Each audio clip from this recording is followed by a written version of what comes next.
Sorry. I just got surprised and then I forgot how to, stream. I got surprised and then I suddenly forgot how to stream. Hello everyone, my name is Vesper Fortune, that of Fortune, Witch of Fate. And I'm here to help you change yours. I hope everyone's been having wonderful holidays. We are officially in 2025. But let's be real, we're all pretending it's 2024. And it's still feeling like 2020. What is time? I mean that both metaphorically and literally. What is time? It is a soup. And quite frankly, the soup of the day since 2020 has been horrible.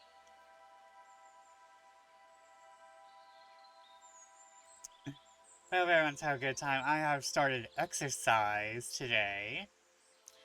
And that includes a bunch of lunges and squats and knee pain. You know, the knee pain is not now. It's going to be soon. Soon. Trademark.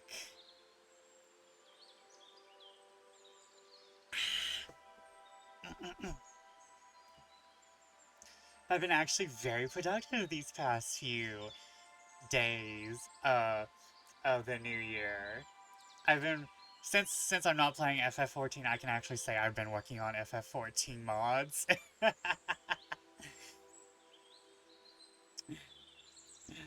I'm not playing FF14, so I can say I've been working on the mods. Which is why if anyone sees me suddenly log in and out of the game a lot, it's because my game's been crashing a little. Because I've been working with background music, and apparently that causes a lot of crashes if you don't know what you're doing. And so, I've been working on stuff that changes background music tracks, which is very niche, but if I learn how to do it, I feel like it's gonna be easy for me. And I mentioned I have, a lot of plans. But I'm also working on non-music shit, so I've been working on, dressing up Carbuncle. That's, one of my top priorities. I already have, I have this small, tiny gemstone creature, and I'm going to put him in every single outfit. I'm going to put this small fennec fox of doom into every single outfit imaginable.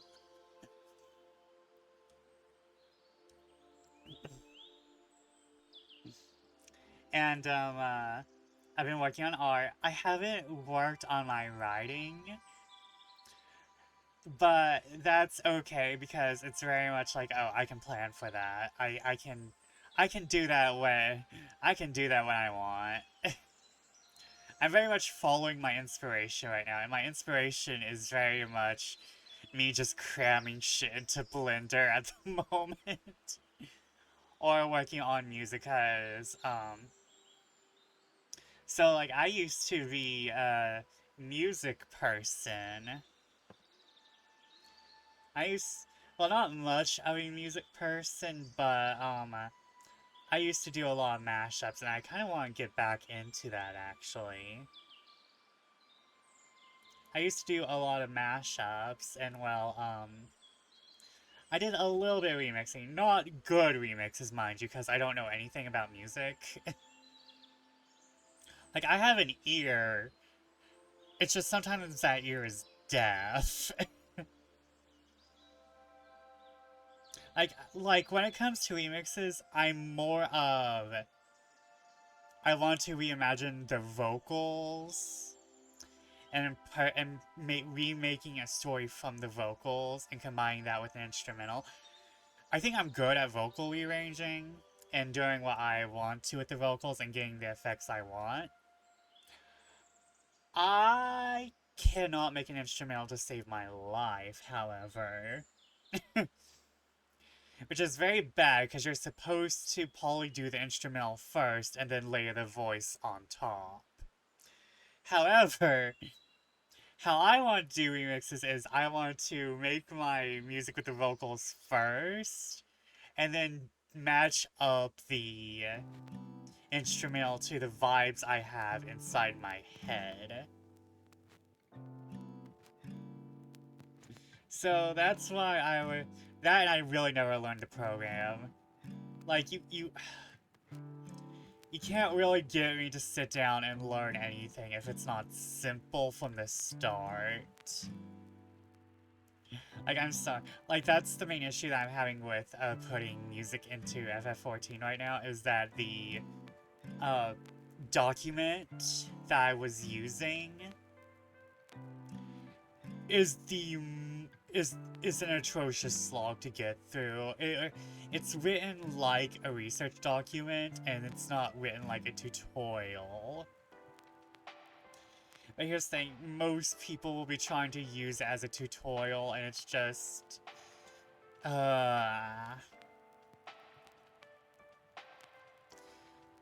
So yeah, a little bit of Vesper lore. Well, not Vesper lore, IRL Vesper lore.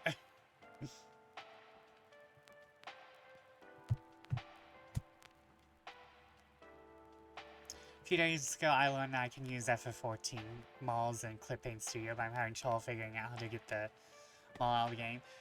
Oh, that's difficult, because I actually had to do that for someone else recently. And I cannot get the textures of the clothes to rip.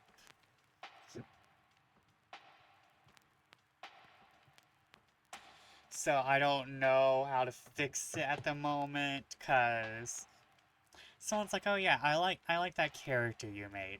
They're not talking about you, and I have some other people. And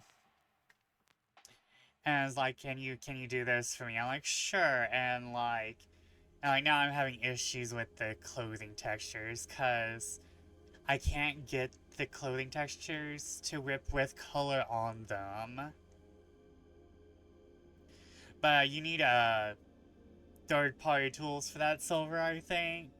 Just on a basic guess. However, I think you can do... I think it depends, like... But, like, I do think you need third-party tools. There's not, like, a primary... There's not a primary way. I don't know what I'm doing. Yeah, it's a lot. It's a lot. Text tools is a lot. If you're just looking to rip out models, I can tell you how to do that, but... I'm not sure if you can rip an in-game, like, character using, text tools. I don't think you can. I think you can make a like, do your best and remake the model using what you know the character is wearing or equipped with. But I'm not sure if you can do, like, a direct rip with text tools. Because usually you want the game to be off. You want the game to be off when you're doing that. I think you can also do it with anamnesis, but that's for using with anamnesis. So, see, I'm just starting out too, so you and me, we're learning together, brother. We're learning together.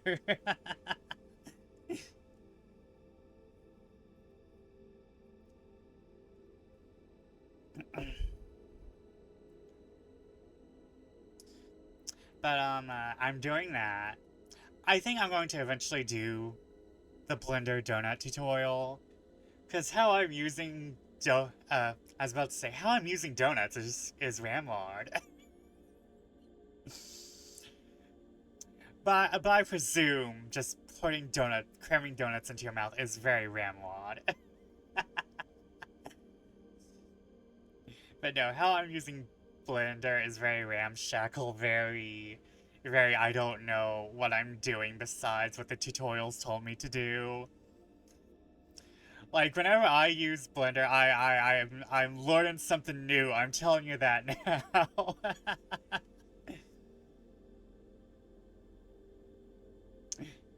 Using Blender is just one very... Oh. Hello, darkness, my old friend. It's nice to see you yet again. I heard a mouse.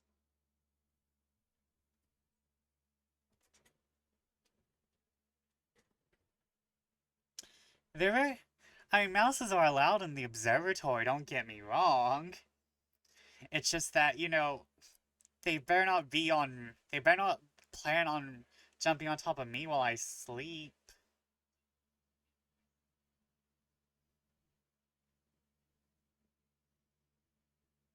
Mouses are always allowed in the observatory. I mean, they are just bats on land. They're just land bats. Oh, that's not what I wanted. Whoops.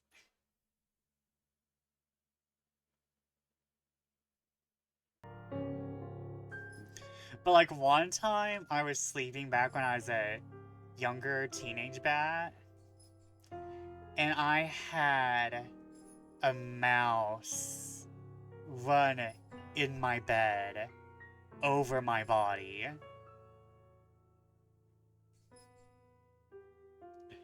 And let me tell you what. Let me tell you what. You will always have a good opinion of something until it touches you.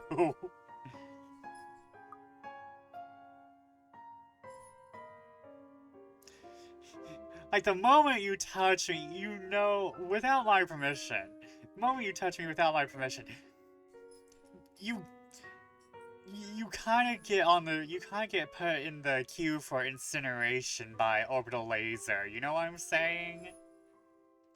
You're fine until you touch me without permission. Wait, oh. Okay, that might have been the issue. It's like, you know, the fly is fine. The flies in the house are fine until they touch me. Like, if you keep touching me, especially when I'm trying to sleep, that's the worst problem in the summer, isn't it? Flies somehow get into your house, and you're just trying to sleep in late on a summer day, and then the flies begin to touch you for no apparent reason other than to be evil.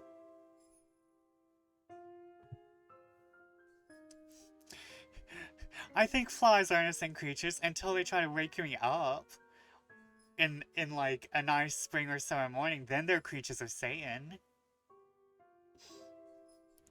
Excuse me, flies. Are you here to defend yourselves? Tell me why you're trying to wake me up. But anyways, we're playing the letter. We're going back to this horrid place filled with white people.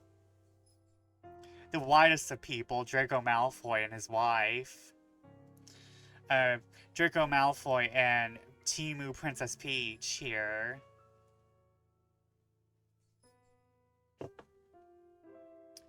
The whitest people you know.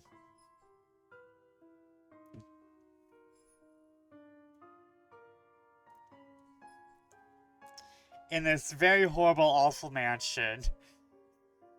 And Isabella's series of unfortunate events.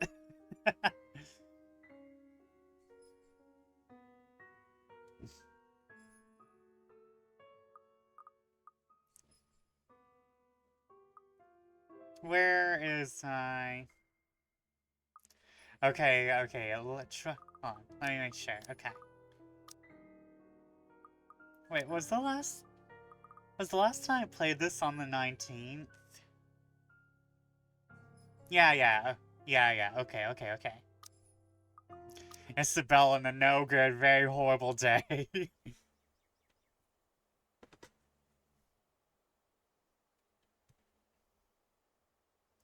Morning dawns, bright and clear the following day.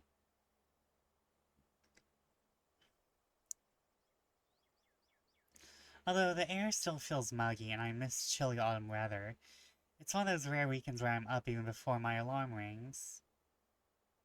If it wasn't for Ash's call last night, I'd probably sleep in. When 9 a.m. rolls around, I'm already heading downstairs where Ash is waiting for me in his car. Wait, do apartments in Europe look like hotels? Or is Girly Pop living in a hotel?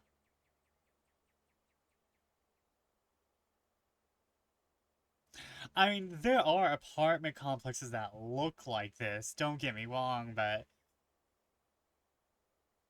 no, they at least try to hide the hotel vibes more. This is just outright a hotel. Did you live like this? The unsweet life of Isabel. His hair is a disheveled mess, eyes drowsy, and overall looking like he hurried to get out of bed. Or fell out of it. Or both. He looks adorably rumpled this way. I'm not going to tell him that. It only bloat his unbearable ego. Good morning, Ash. Girl, you're too loud for 8 a.m. He makes a motion with his finger around his ear. Tone it down. Can you even drive? He answers me with a slight raise of his hand, a yawn, and nothing more. He's never been particularly fond of mornings, and for that I'm thankful to every god in the universe. Less mental capacity for him to make fun of me. Huh. There's the reason why mornings are my favorite. It doesn't take long for us to reach our destination. The small cafe, situated in Luxborn's busiest street. The same one I often visit with Becca for its cheap food. Never gone here on Sunday, and it's striking how different it appears without the usual weekday and Saturday rush. The atmosphere especially reminds me of something we have back home, near the university I used to attend. I wonder what happened to it. The ghost got it. The sea ghost got it. Girls from the Philippines, the ghosts get everything down there.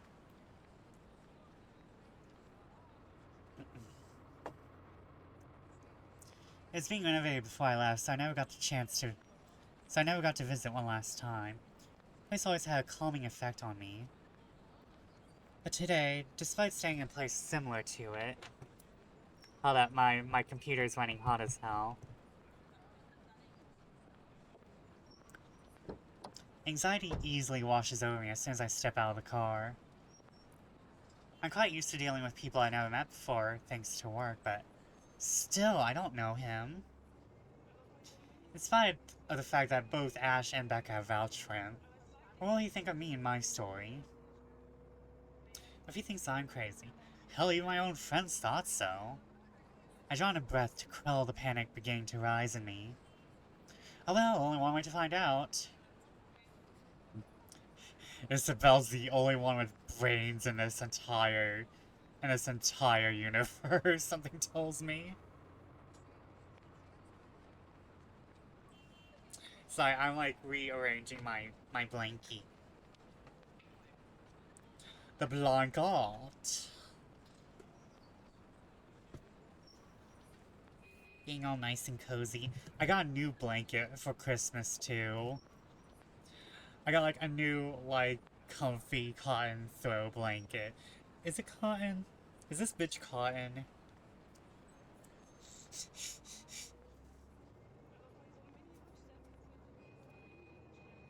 Oh, this is 100% polyester. Okay. Understandable. Have a good day.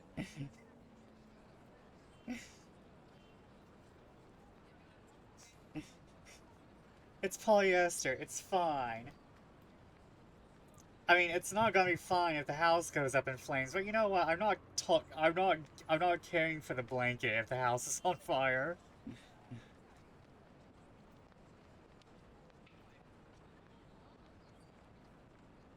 A few hesitant steps forward, and Ash is suddenly pulling me back by my elbow. Hold on, scaredy cat. Not too fast. Without warning, he flicks my forehead hard. That hurts! What was that for? He's only walking away when I look up, and I hurry to catch him, puzzled. I really don't understand this guy. Just explain why you're flicking other people's foreheads all of a sudden. So rude. Get yourself together, will you? He's not going to bite. He's very accommodating, too. I wasn't scared of him or anything. You don't look like it. Didn't sound like you were okay last night either.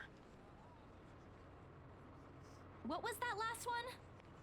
Hey! Don't just ignore me. I want to say something.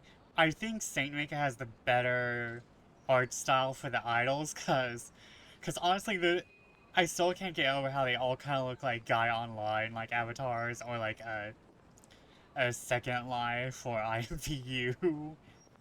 It's like, okay, we're gonna draw a base for all the ladies, draw a base for all the dudes. All the dudes have the same emotes, so do the ladies, and we're done for the day. All questions and retorts die in my mouth once he opens the door to the shop. A cast iron bell attached to it chimes softly, announcing our arrival. A smell of freshly brewed coffee welcomes us as soon as we step in.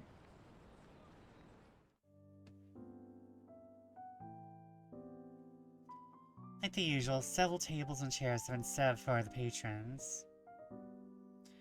But most of the customers have forgone them. In favor of more comfortable throw pillows and bean bags the staff has laid out on the floor.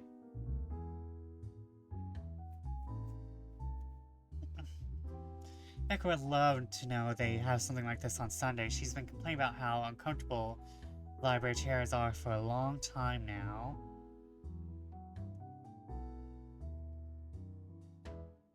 So I guess the Colonel from KFC has a side job.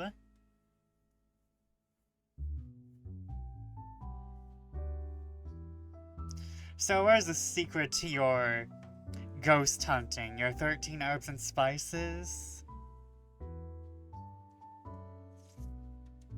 Oh, I'm sorry, the proprietary 13 herbs and spices. Guys, he looks so different out of his white suit. He doesn't look like he's about to shout something racist. Oh, Vesper. You need to stop.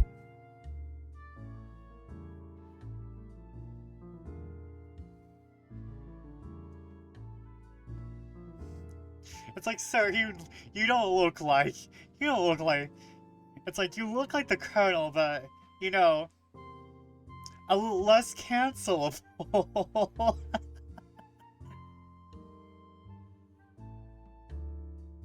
You look like the Colonel, but less racist.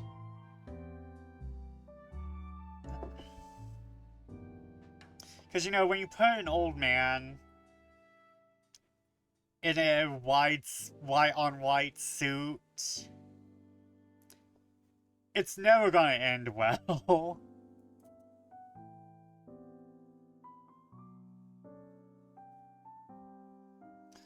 No, he's either going to be rich or a problem or both. And it's usually both. Like Dog Dimmadome at the Dimsdale Dimmadome.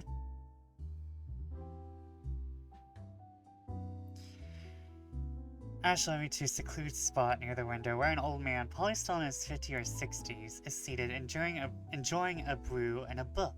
Professor Clark. It's just Andrew now. I'm no longer your professor, Detective Inspector Frey.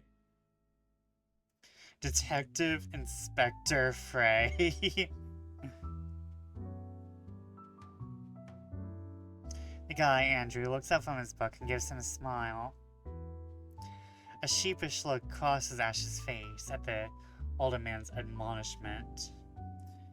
More unusual, in my opinion, is seeing him appear like a parent has just scolded him. But it suggests a familiarity between them, one that goes beyond what someone expects from a simple student and mentor. With another warm smile, he gestures for us to take the empty seats opposite him. Have you been waiting long? Quite some time. But I come here early on weekends. Best time to get their first serving of bear claws. They're the only place that serves it here. I took the liberty of ordering for you two. I hope you don't mind. I thought it'd be best to talk over a decent helping of coffee. Soon enough, a waiter brings us 2 more cups and sets down a basket of pastries. Aren't you going to introduce the lady? Ah, right, sorry. Isabella, this is Prof. Andrew. He's one of my professors back at the university. Andrew, this is Isabella Santos. Santos. Portuguese? Spanish? Brazilian? Mexican?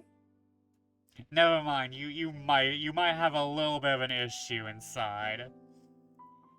Filipina, actually. It's a pleasure to meet you, Professor.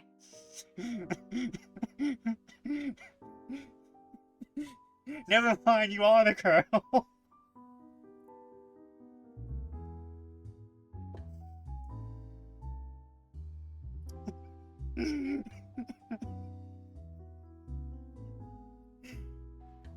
So, what's your ethnicity, not white lady?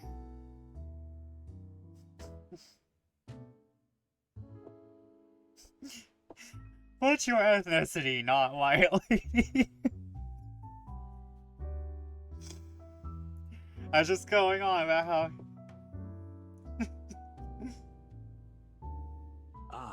Your name carries a lot of history, Miss Santos. Oh, is he gonna flip this back around? Is he going to try to be good? Just Andrew is fine. Don't do what Ashton's doing. He doesn't listen to this old man. Never mind, he did not flip it back around. He doesn't listen to anyone more like. Awkward tension typically present at first meeting dissipates after that. I was expecting someone strict, and to an extent, someone severe. But Professor Andrew Clark is definitely the opposite of what I have in mind, the more personable kind. Similar to a grandfather who dotes on you at family gatherings and is a little bit racist. As a treat. He's old. He could... It's a little bit there. It's a little bit of microaggressions. He doesn't know. I like how the game was like, oh, there's a lot of history behind your name. Where's the history?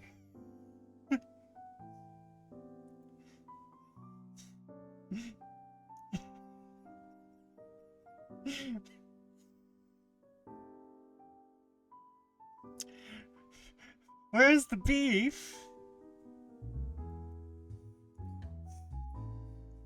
Where's the history behind the name Isabella Santos?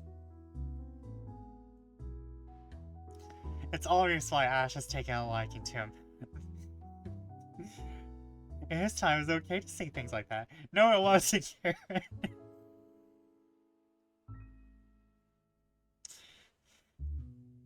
Mr. Andrew Clark, what is the name of your cat? Ashton tells me there's something you wish to discuss that I could help with. Let's hear it then.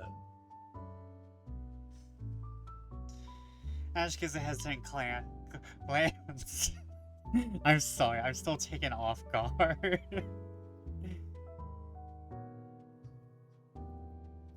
I give Ash a hesitant glance, but he just nods and gestures towards Andrew with his head.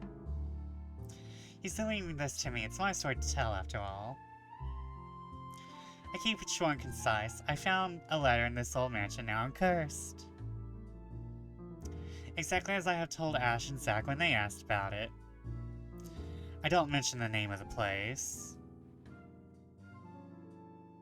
Hold on, I'm just checking something. No use saying it now that someone else legally owns it. No use dragging other people into my problems. I'm sure it's that letter I found, but I don't know anymore. I just want to know how to escape this nightmare. Of course. We're talking about the one in Anslem Village, aren't we? How did you... Don't look so surprised. There's only one place popular enough here if we're going to talk about hauntings. I once had a colleague who wrote about it and the urban legends surrounding the place. Years worth of study, but fascinating. It's a shame he passed away at such a young age. He would have done a much better job at explaining topics like this one compared to me. Oh no, he went to the mansion, now he's dead. Ashton here might disagree, but it's an interesting topic in sociology, if you care to have an open mind. Studying the science and theory behind it is completely different from outright believing in it. You don't believe in those stories, sir? Now, this isn't a question of belief. All I'm saying is things like these speak a lot about a place's culture and history. Yeah, how people handle ghosts and stuff is very interesting because it very much differs from culture to culture. Like, again, like... Isabella is from the Philippines, and I'm not sure if the Philippines is sea. I'm kind of dumb. I'm from the US. Geography... Like, immersion break. I'm from the US. Geography is not my best subject. I can tell you, I have a good idea on where most things are. But then there's, like, stuff like the Philippines where I'm like, okay, where the hell's that?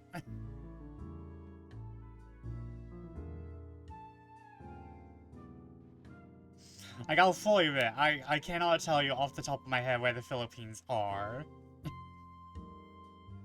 And it's not just limited to ghosts. Monsters, gods, you name it. Even you, Miss Santos. What about me? How you respond to these stories.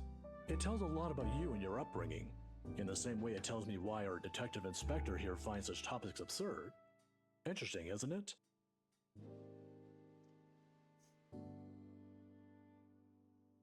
Aren't they like east of Indonesia, north of Australia? I thought. Yeah, that's the sea area, right? Southeast Asian? I gotta Google it now. Yeah, like it's escaping me. I feel like there's certain areas like that are just like have like the worst types of ghosts ever, and like sea is one of them.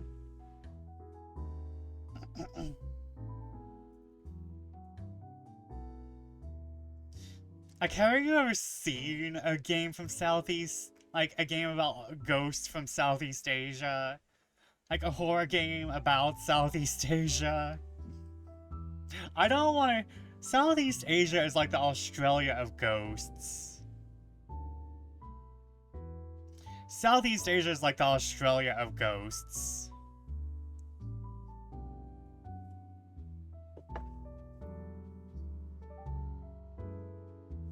Like, people think about Japanese ghosts. No, you don't want to go to Southeast Asia ghosts.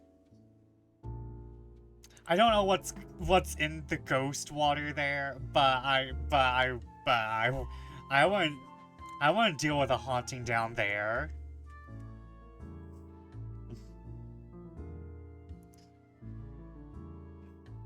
I'm not the smartest person around, but I understand what he's trying to get at, I think.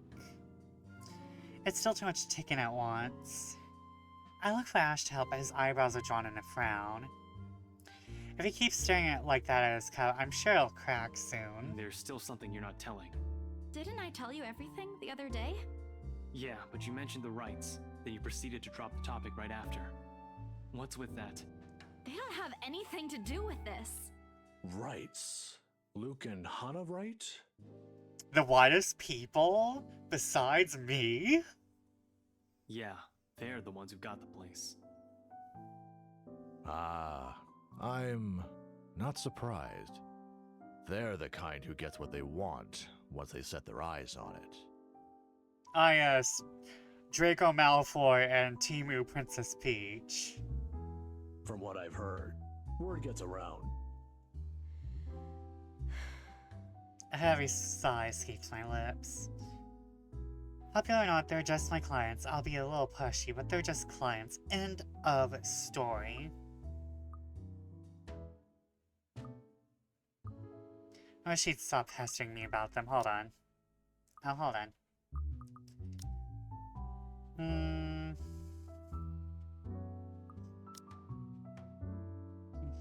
Otherwise, actually ghosts, I would not be surprised. But from here, where's my relationships? I think you can play as both of them. So I don't think they let us play as ghosts, though that'd be an interesting, subversion. Like, I watched Manly Badass Hero play this, and like, all the people you see here are playable characters. We're just suffering a lot of Isabella since she's like the tutorial part of the story, I think.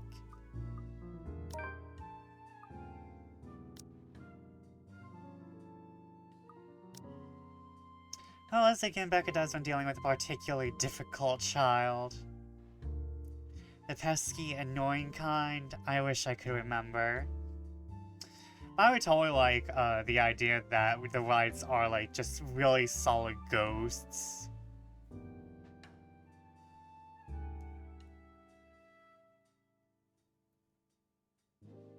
I could certainly use the same trick right about now. Cause like that would be interesting, is like the ghosts don't know that they are ghosts. That'd be like an interesting upturn on the haunted house story. Damn, now I wanna ride, thank you. Thank you for yet another idea that is on Back Burner Mountain.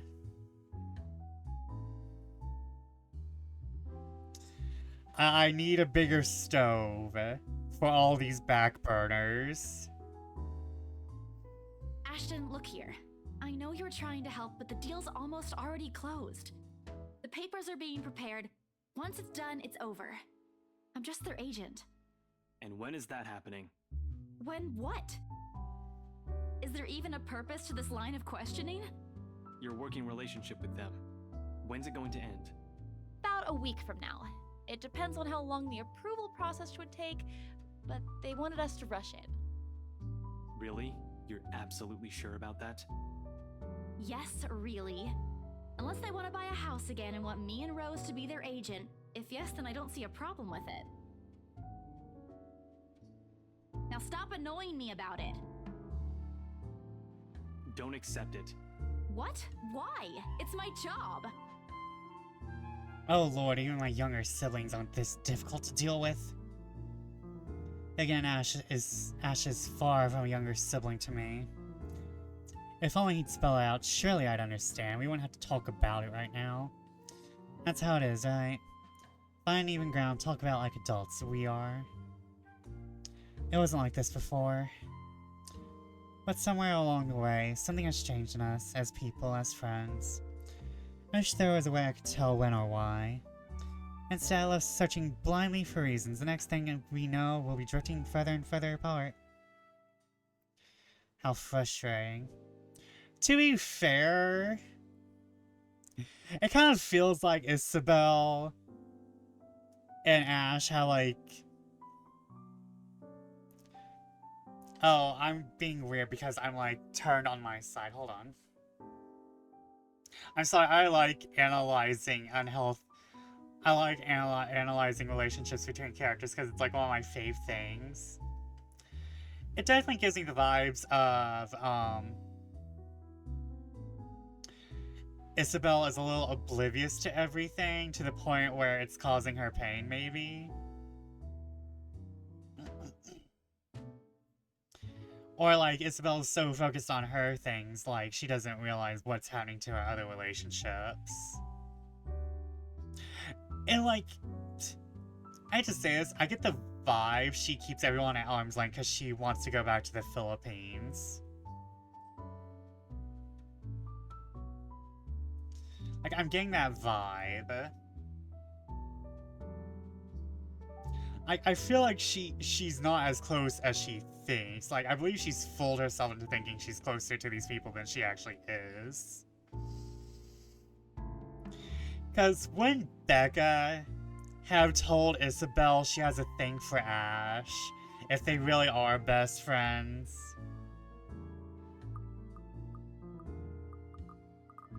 Like why hasn't Becca told Isabel she wants to be on Ash's dick? She wants to be bouncing on it. Why hasn't that been said yet?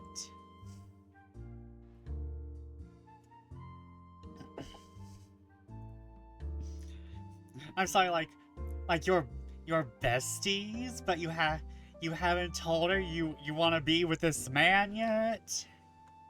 Now, kids, settle down. We're not going to solve anything by shouting. Sorry, Sir Andrew. And we're not going to solve anything either if you keep omitting things. Speak for yourself. I'm not the only one doing it. You'll have to forgive my former student, Miss Santos. He's always been the curious kind. Many people think he's lazy, but it's actually the opposite. I see that hasn't changed. Oh, really? How is he back when he was your student? I'm sorry, I need to ask. He doesn't talk much about that. And there's a reason why. Please don't. Tried to sleep on the first day of class. He didn't repeat it after what I made him do when I caught him. Students like him are the easiest to deal with, once you know what piques their interest. I'd have to say, he's one of the very few who's actually interested in the subject, though. But there was this one time when... By the end of the conversation, Ash looks like he's praying for the ground to swallow him. He's never been one to talk about himself. What I know about him are mostly bits and pieces I've gleaned over the years. He's an atrocious singer, he's bad at art, and he has a personal vendetta against mornings.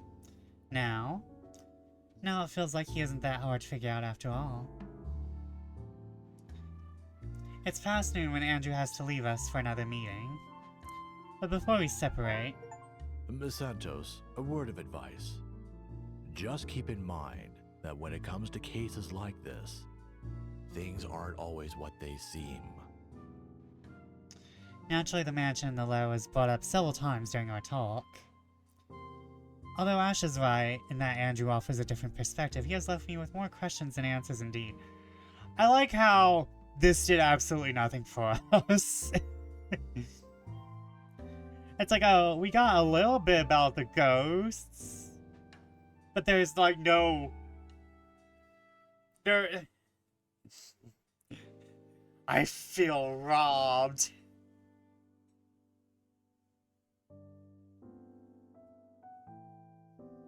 What is she? What does she want from me? Is she ever going to leave? They all continue to bug me after we've left the coffee shop. Oh god, the elevator music is back. I don't even notice when Ash takes a different turn on our way back. Where are we going? You can drop me off at the park. Guess. You have 3 chances. I'm serious, Ash. Where are we going? He doesn't answer, but shortly he stops his car in front of a small, nondescript food stall a little ways from the movie house. If I wasn't paying closer attention, I would have missed it without a doubt. He motions for me to wait as he gets off the car and walks in its direction. Sheesh, if you want to buy something, just say it. Don't need to make yourself look mysterious. Makes you look more like a dork than cool. The wait isn't long, however. Soon he's walking back, holding 2 fish-shaped cones in both hands. Ice cream, parfait, cross of the two. By the time he's got back inside the car, I've given up any effort to figure out what he's bought. Not that it looks bad, it actually looks quite cute. Here, take it. I had to move my head back a little when he thrust at me to avoid the ice cream and fruit toppings from ending up on my nose. What's this for? Oh my god, that stick's actually the candy I have right now.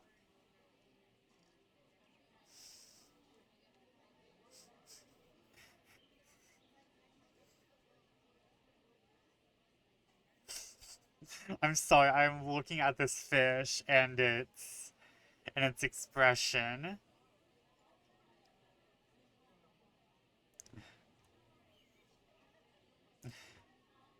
You know, that is me. That fish is me. That fish is me right now. I mean, not right now, but in many ways. The fish is me.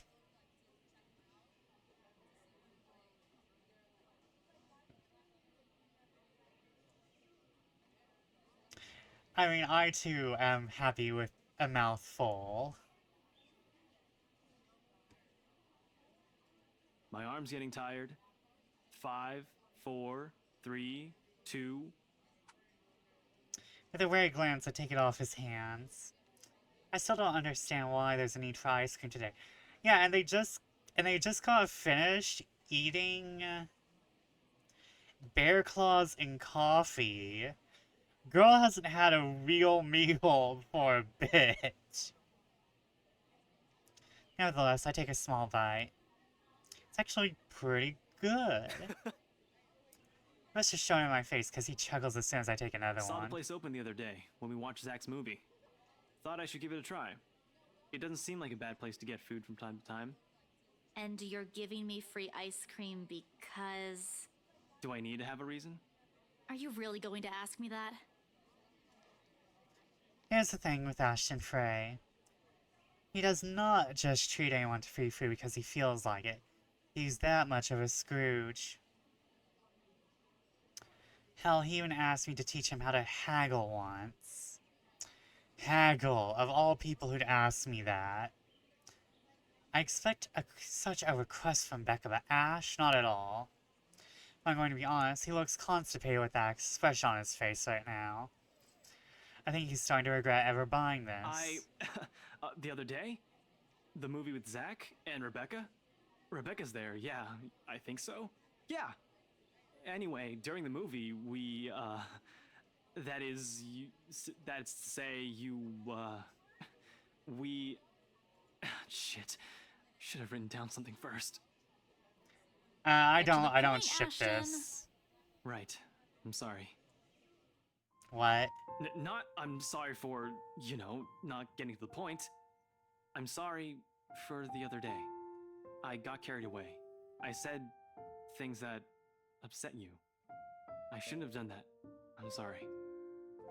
Oh, That seemed out of character a little bit, yeah. oh, okay. Okay? That's all? That's all you're going to say? You're not still angry, are you? I feel like this voice is a little too soft. I don't think his choice of wording is bad. I just think they went too soft with the voice. You didn't have to buy me anything. A simple sorry would have been enough. I bite into the cone again, a small attempt to keep myself occupied and relieve the heat crawling up my face. Doesn't work, but at least I don't have to look at him. I am feeling embarrassed over an apology, I have no idea. Not like it wasn't called for. They were being mean, especially him, and in that fraction of a second, it hits me. He skipped his day off just for today. I should be the one apologizing and thanking him. Silence is an awkward company while we finish our respective snacks. There are words for this. For people like us, for understandings and sentiments like this. In this instant, they won't come. As promised, he drops me off at the park right after, phrases unsaid still hanging heavily in the air. In this weather, the city park gives off a lazier and more languid vibe than usual.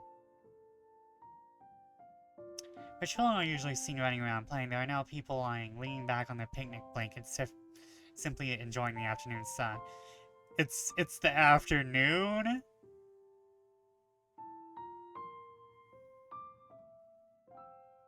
Man, this is like evening. Once you hit partial sunset, it's evening. Once the sky turns pink, that's evening. The smell of food drifts from nearby carts, and if the wind blows in the right direction, I want to catch the whiff of freshly trimmed grass. Maybe I should try walking home today to get my mind off things. Try and find the words somehow. Haven't done that in a while. Thanks, Ash, for today. No problem. Say hi to Rebecca for me. Yeah, I will. Oh no, Rebecca's here. Oh no. No, no, no, no. This is all about to be ruined. Well, I'm backlog. Even so, I linger. We both do.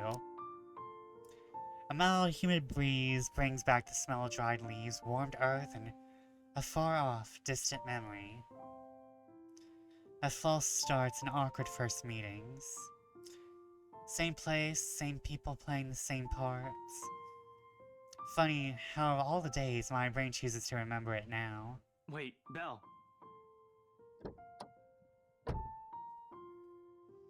Ash exits the car. His strides aren't steady when he approaches me, or maybe this is his uncertainty showing? I'm not quite sure. He has never looked uncertain to me before. Always calm, always sure, always collected. He stops a short distance from me, close enough that he's within an arm's reach, but just far enough for his voice to be heard over a decent small talk, if this is what it's going to be. He fumbles for something in his pockets. Here, catch. A small bag lands cleanly on my outstretched hands before it hits the ground. I raise an eyebrow at him and he responds by shrugging and stuffing both hands back to his pockets. Somewhere to the side, he finds an interesting spot to look at. Sometimes you have to wait, Papa said long ago.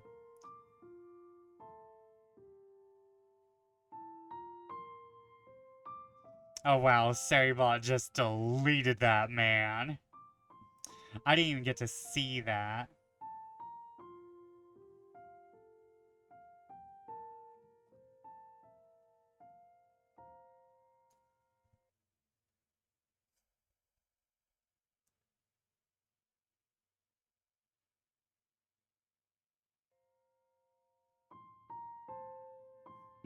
Thank you, Sari.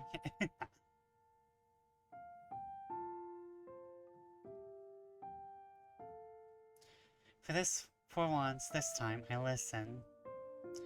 His voice is halting, hesitant when he finds it again. My mom used to make me carry around one of those when I was young. To ward off evil and bring you luck, she said. I don't believe in this kind of thing now. But if it makes you feel safe, since you're a total scaredy cat, then I guess it's okay to give you one. Perhaps at the moment there aren't any words for it. I've never been good with those. But right now, I could thank him the best way I know. Both of these are horrible, Isabelle. What are these choices?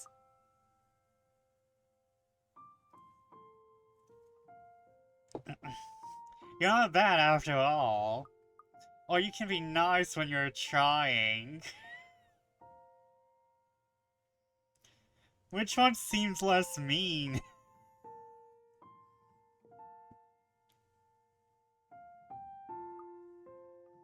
Fine, second one. I close the short distance separating us and give him a light punch on his arm. A gesture familiar in place of phrases one can spin together or answers too early to seek out. See, you can be pretty nice when you're trying. I am nice. When you're sleeping, but thanks for this. Don't go losing it. It brings bad luck if you do. Wait, are you serious? I knew there's a catch. This asshole. Yeah, that's what they say. You did this on purpose, didn't you? Oh, I should have known. Not entirely. But seriously, if anything happens, tell me. I'll be around.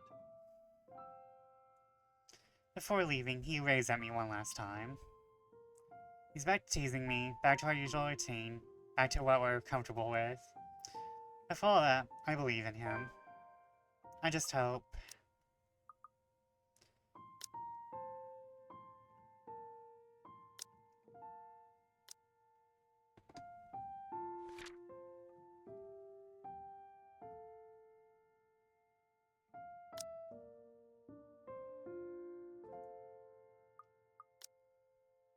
Just hope I can keep them safe. Keep him safe. A light wind blows again, sending dry leaves swirling and the distinct smell of earth into the air.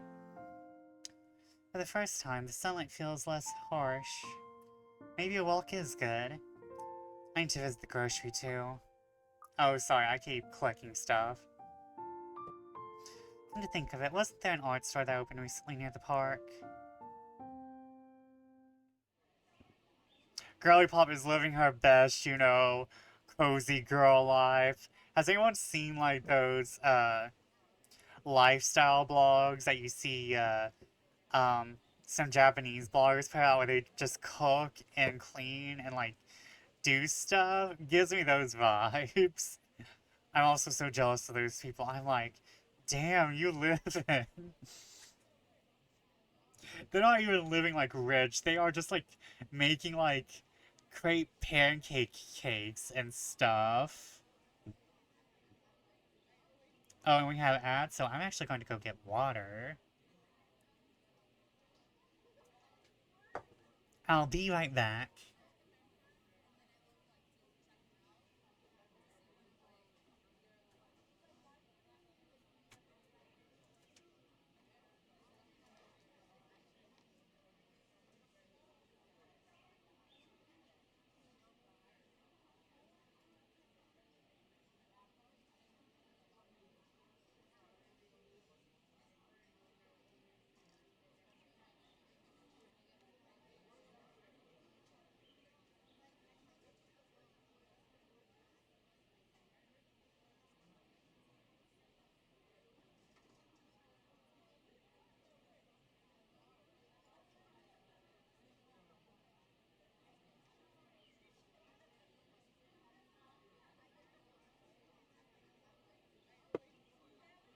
Yeah.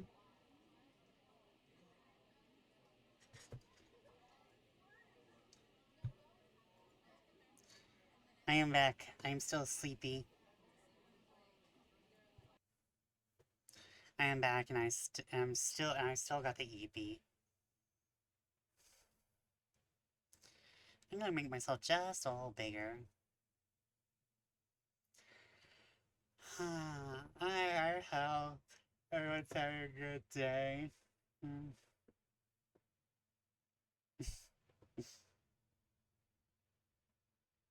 Hope everyone's having a good night. We might end at 11. Oh, I have underestimated the sleep.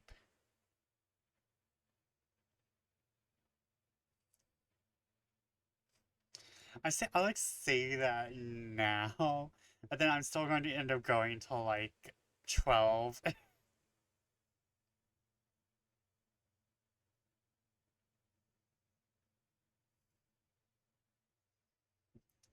I'm still going to end up like...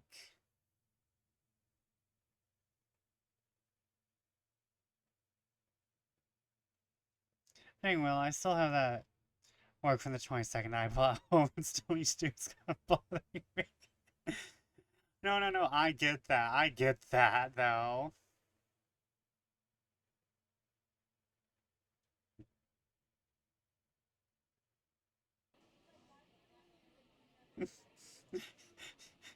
Like, I'll do it the day before the due date.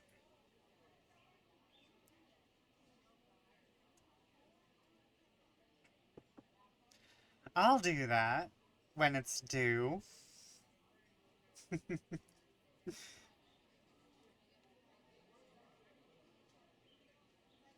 That's very much me. No, same. When's your homework due? Where? Oh, tomorrow. When are you going to do it? The hour before it's due and the class before?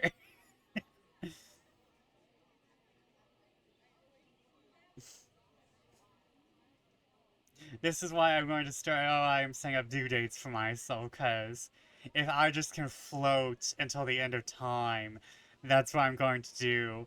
I will procrastinate until the eventual heat death of the universe. What's the due date? You know, before entropy overtakes Saul. When's it due? You know? Soon! Trademarked!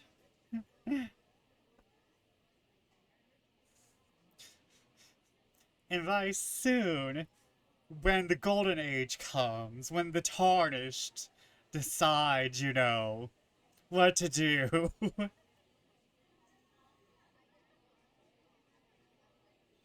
The cat's name is...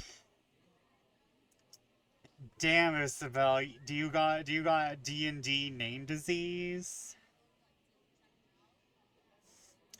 Is that the A sound apostrophe? I think. Okay. Bay Ruthiel. The cat's name is Bay Ruthiel. Bay Ruthiel. I hold on, wait. I know what this means because like I played Xenosaga, and Pache ends with this little stupid E.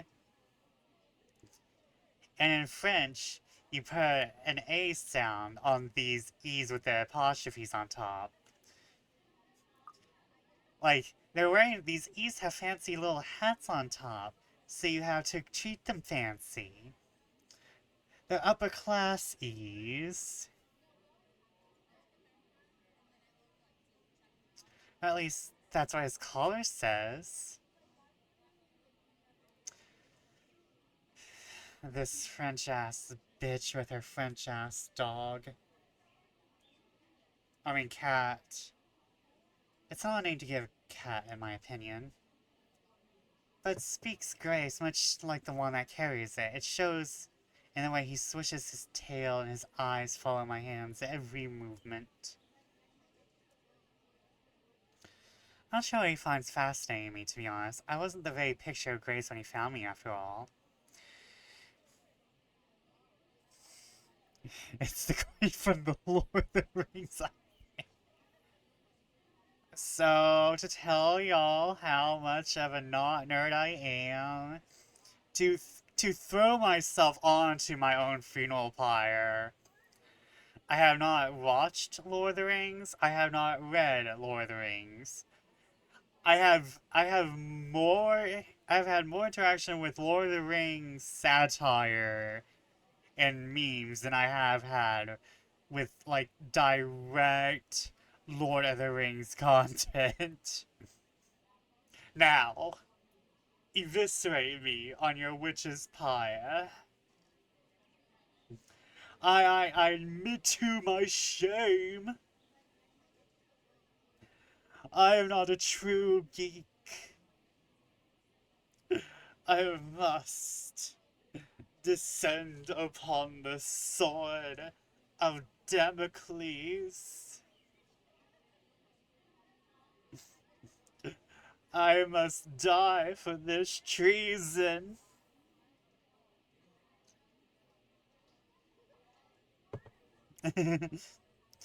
It's okay, that just means you're truly free from its high fantasy influence. True. I have made it clear though that my geekdom is very Eastern influence. I did not start. I mean, I read Harry Potter when I was young, but at the same time, like Cardcaptor Sakura, Sailor Moon, Digimon. I was a Digimon kid because I think it was the only one I knew where the station was. Because they were showing that on Fox. I'm not sure if we had WB/CW back when Pokemon was showing on it. So I don't know. It'd be sad if I had access to Pokemon that entire time and I just didn't know. Though to be fair, I think me being a Digimon child has, like, affected me. And I think it's made me a good person.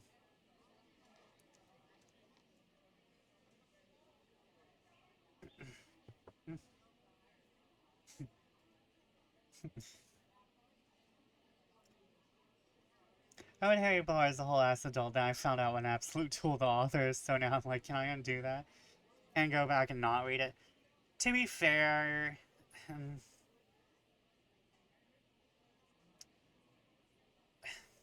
nah, I don't want to give J.K. Rowling anything.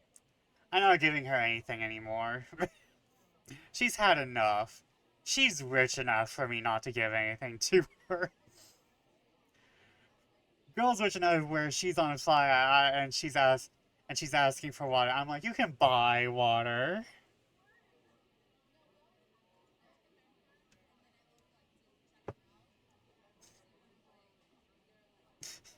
Woman, you're rich enough to just to put out a fire with gold.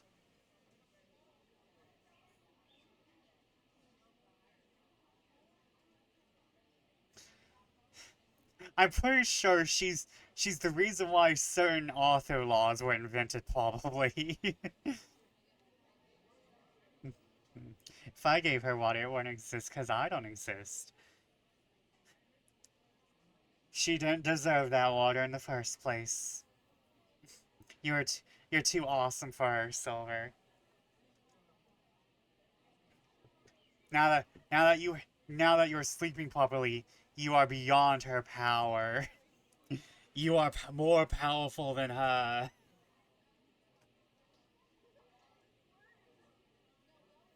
It is a bad idea carrying 2 bags of newly bought art materials and groceries without help or a sure ride home.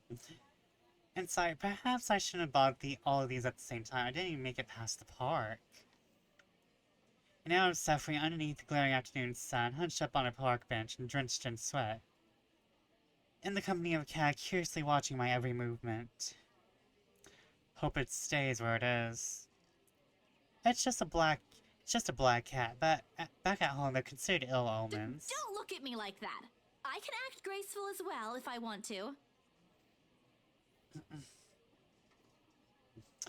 But like, yeah, like when I was like 11, I was watching Yu Hakusho on the television because they were showing it on Cartoon Network, and yeah, she can probably backwards find out my age. I don't really care.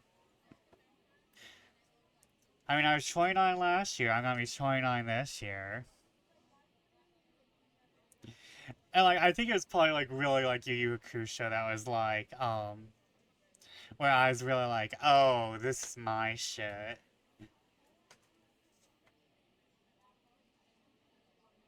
Not that I've ever acted graceful in my life, of course. Growing up with rowdy younger brothers and a sister does that.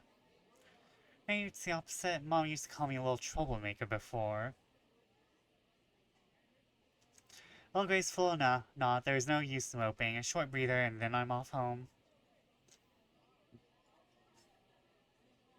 Besides, it isn't like the company's baddie if it's a cat. As long as it doesn't bite or crosses my path.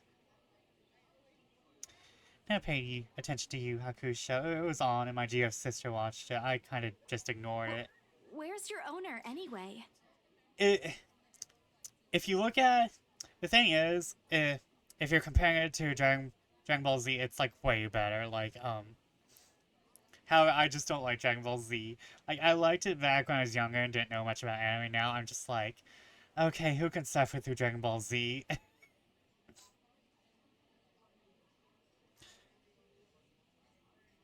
DBZ is very slow. I've seen turtles move faster.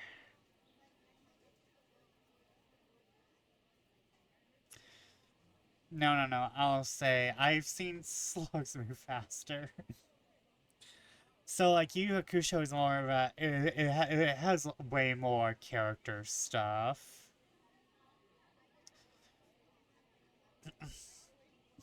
And, like, I just like the variance in characters. Like,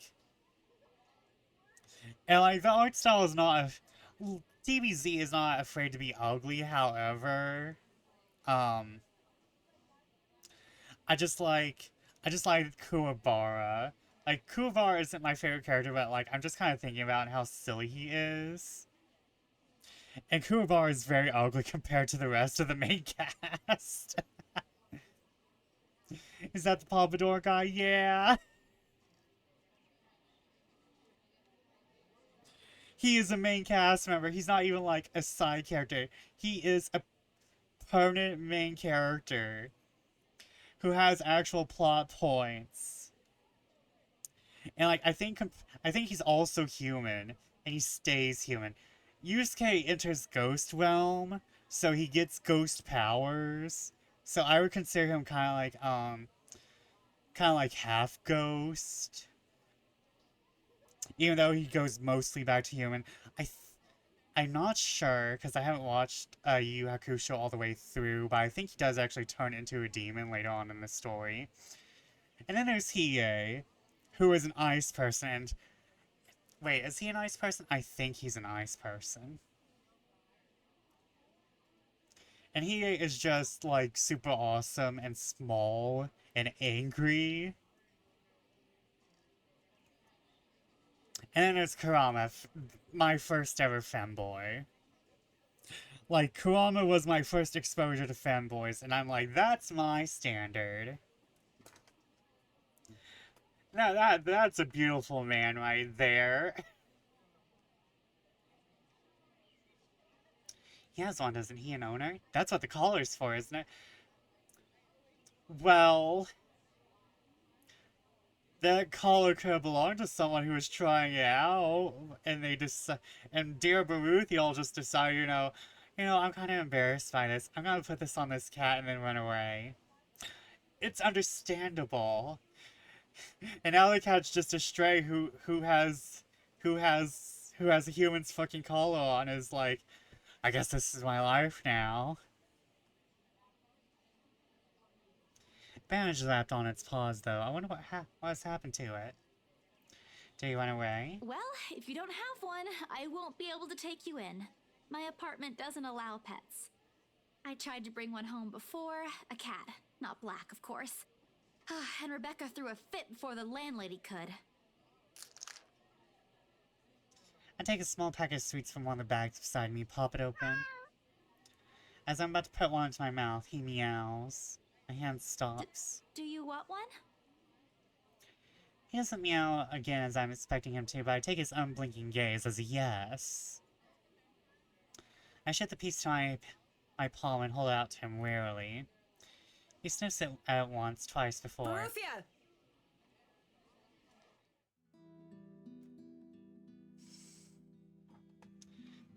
Like a good, properly trained pet, Baruthiel responds as soon as he's called. Recognition comes as soon as my head snaps in the direction of the voice. Miss McCullough's hard to miss with her height. I'm sorry. Did my cat hurt you? Miss Santos, was it? I'm surprised to see you here. Nice to meet you again, Miss McCullough. Were you harmed in any way? I'm sorry. Baruthiel's not exactly fond of other people. Even run away from the veterinarian right now. Oh no, he was just sniffing my hand earlier. My Baruthiel's a she. Ma'am, don't be like this over your cat. Fine.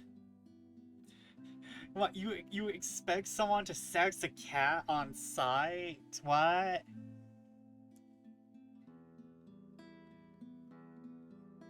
Okay, I mean, I get it. It's a pet.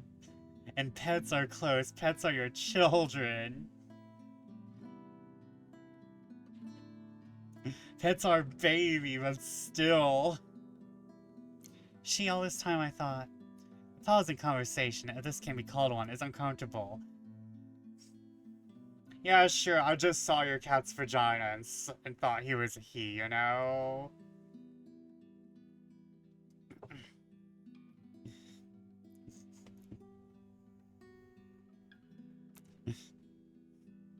I mean, cats are easier to sex than rabbits, at least. I'll say that. I don't know. I just I have a friend who owns cats. I don't think she gets this riled up over over cat's genitalia.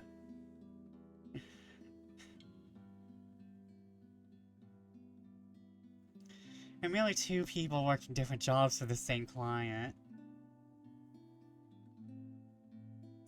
Frankly, meetings like this don't happen a lot, and if it does,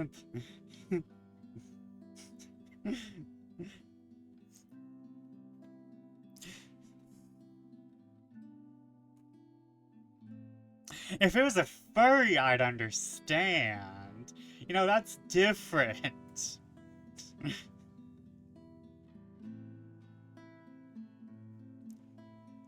If it was an anthro, I'd understand. Yes, my cat is a she, thank you. Though I assumed the she in question would be able to tell.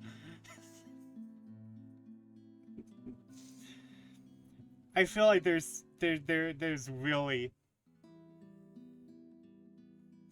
there's so many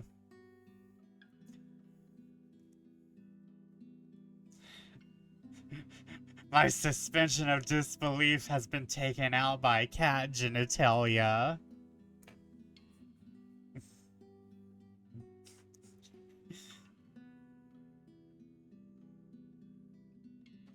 My suspension of disbelief has been destroyed by whether or not the cat has a penis. Frankly, meetings like this don't happen a lot, and if it does, a simple nodding of heads is enough. Still, trying to be friendly wouldn't hurt, right?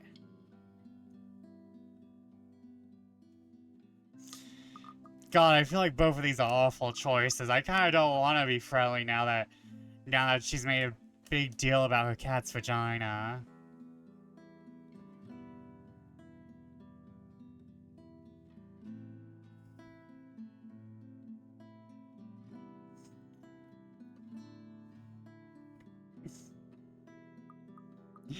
Baruthiel's a she?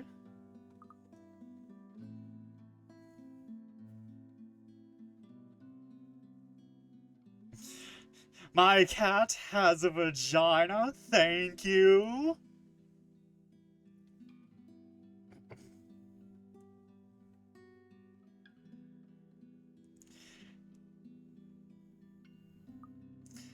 It's like, I'm sorry, I was not looking at its genitals, Marianne. I was looking at, you know, the parts available to me.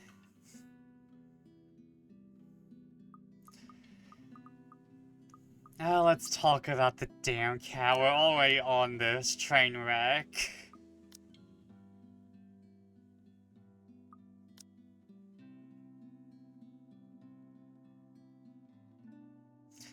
I keep my tone cordial and warm. I'm actually surprised you have a cat, Miss McCullough. Oh god, Isabel. And why exactly is that? There are a lot of people who have pets. Yeah, but not a black one. I'm amazed you're taking care of one. I don't understand what you're trying to get at. Is there a problem with my cat?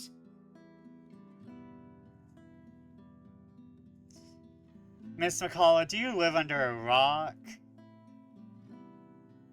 Or does Europe not have the black cat suspicion? I feel like that originated in Europe. Hold on. No, not at all. She's very sweet. Just in other cultures, aren't they a sign of bad luck? Back at home, my grandmother used to tell me stories about it, and Nothing has happened to me so far.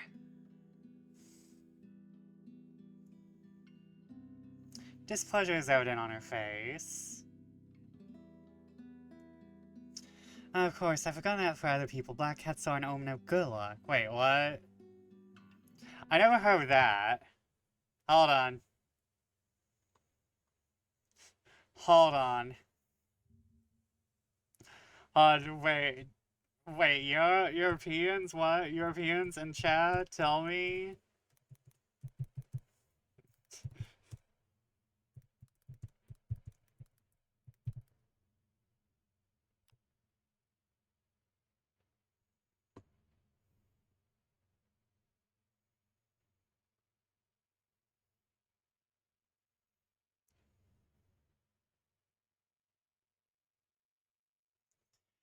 Okay, apparently in Japan and the UK, black cats crossing your path brings good luck.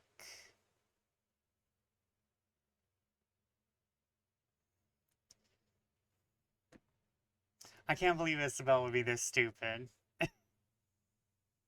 Just mentioning stuff like that.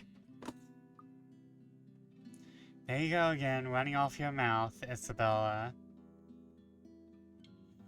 I like my brain for a way to remedy the situation, but she holds out a hand. This is a good place to stop and end this conversation, don't you think so?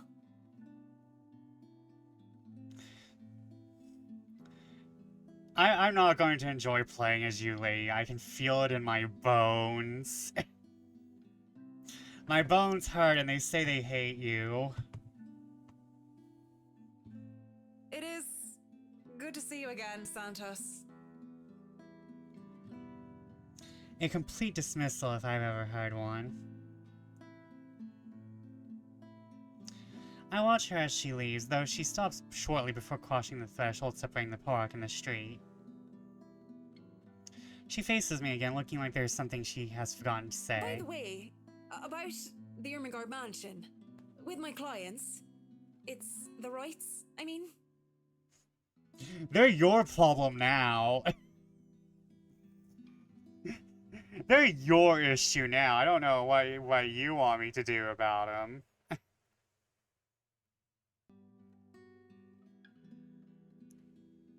hope you don't mind me asking, but has the deal been finalized? There's still a few papers they need, but the house is more or less theirs now.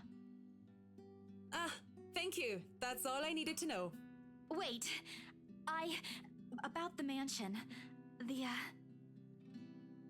letter, same one they saw. Here she is. She's asking for help. Someone. I'll tell Miss McCullough that urban legends aren't just legends anymore. They're real. She's not going to believe me. Don't mind me. I need to go too. Have a good day, Miss McCullough. Hasten to pick up all the bags I left on the bench and run as far as my legs can take me. In that moment, what I'm carrying in my hands weighs far lighter than the overwhelming guilt trying to consume me. Home. I want to go home. Anywhere where I won't be reminded of the house, of her, of my own cowardice.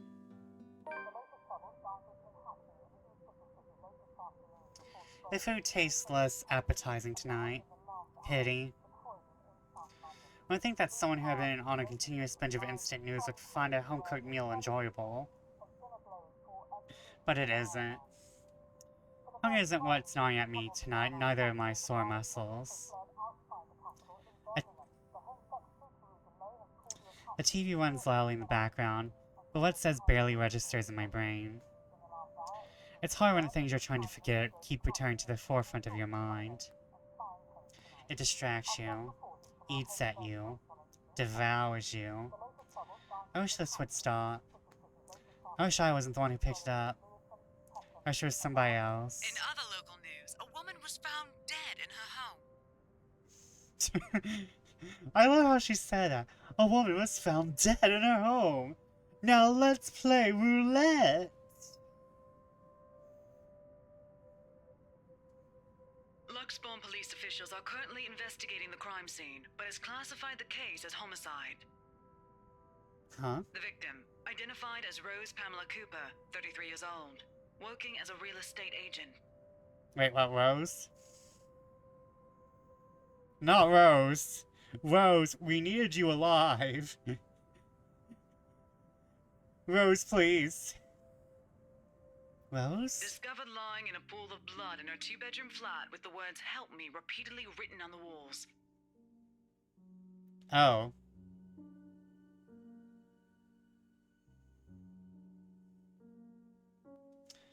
Another victim by the Anselm Butcher?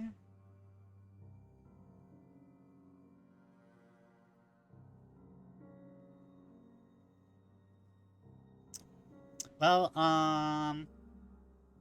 so about that chain ladder, I think technically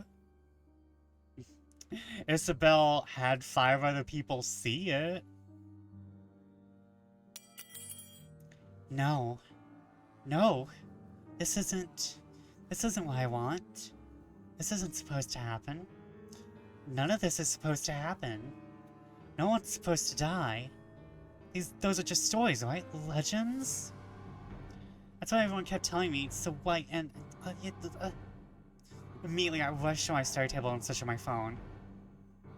My hand, cold from the dread, clings tightly to it as soon as I touch its edges. Pieces of folded paper, the letter, lying unassumingly beside it, slips to the floor when I pick up the device. I pay it no mind. There are more important things. Right now, I need to call her. I need to call her. I was with her. I was just with her not too long ago, and she was okay. That's kind of how death works, Isabel. No. No. No. Isn't Rose, I'm sure of it. I just talked to her and a sob escapes me and hot tears begin to blur my vision. One after another, they trickle down, weighted by the same guilt I refuse to admit I've been carrying from the start. The same one I've been hiding from. The same one that has put the people I care about in danger. My hands shake as I navigate to Rose's number on my contacts list. She'll answer, right? That's what she always does.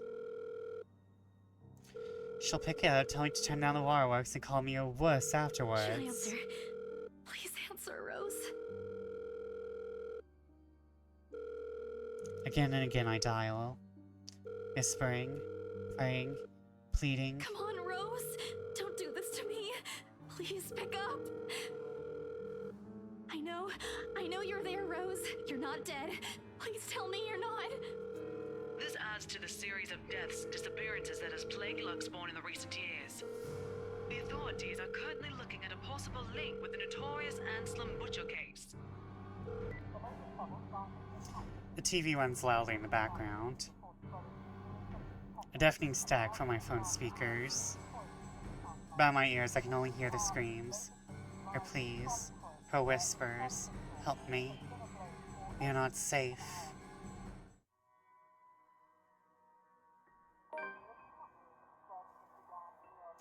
A buzzing sensation jolts me awake. My body still wants to sleep to forget what I heard, what I saw last night. That's there, nudging, prodding at me.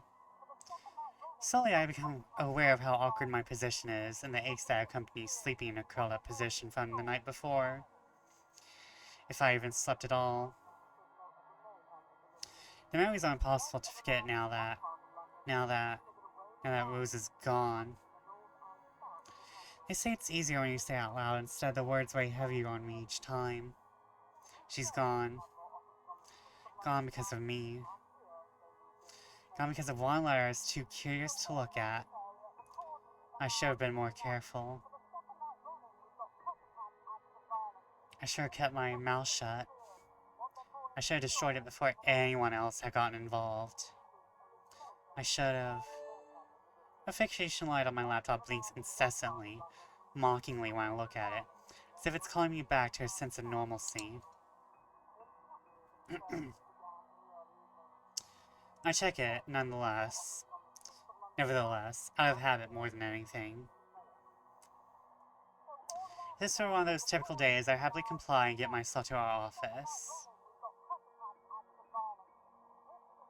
Today, to all BRC employees, in light of recent events, there will be an all-staff emergency meeting from 1 p.m. to 2 p.m.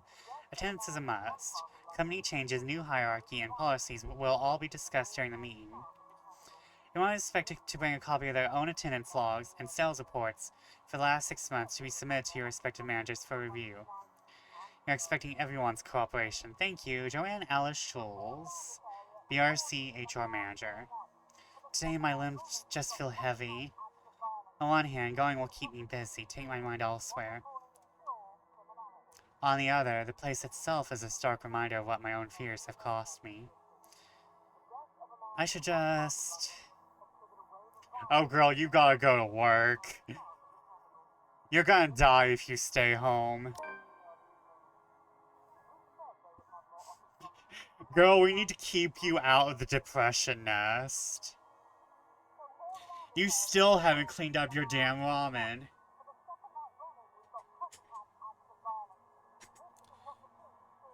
Girl is one down spiral away from becoming Asmongold. Girl is a singular down spiral away from Asmongold. Moping won't get me anywhere. This is just like one of those things, isn't it?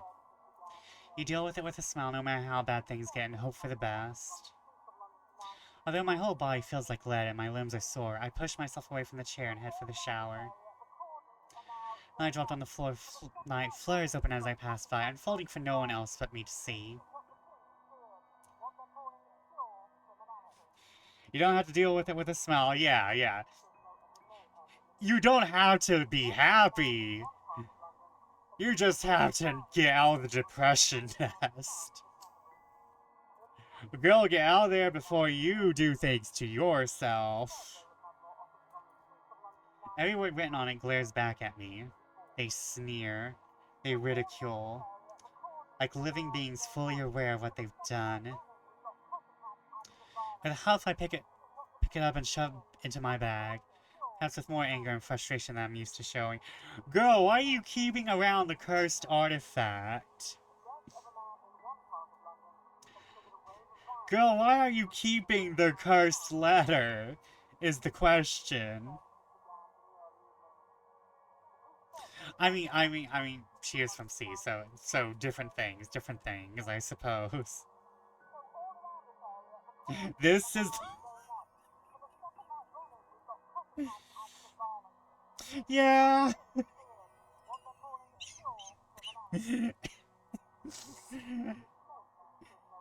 Yeah.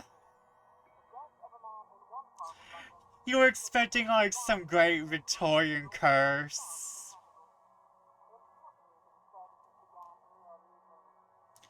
You were expecting, like, a letter from, like, Dracula. But no. It's a 90s internet chain letter on paper written in blood.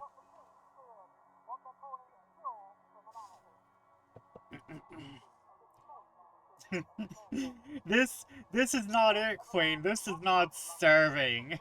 There's no cunt here. Nothing is being ate here.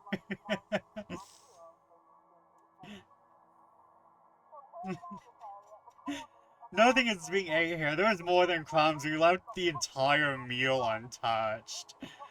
The food is cold on the table. It's no one's serving, no one's eating. This is just... I think, like... I understand, though, because I think, like, this is meant to be the whimsy. This is meant to be the silliness. This is the camp. And here's the thing, I totally believe that all horror should have a little bit of camp in it to, like, temper, to, like, to be, like, the diffuser. Because it's not the letter that's scary. It's the effects from the letter. But yeah, send this to 5 people or else.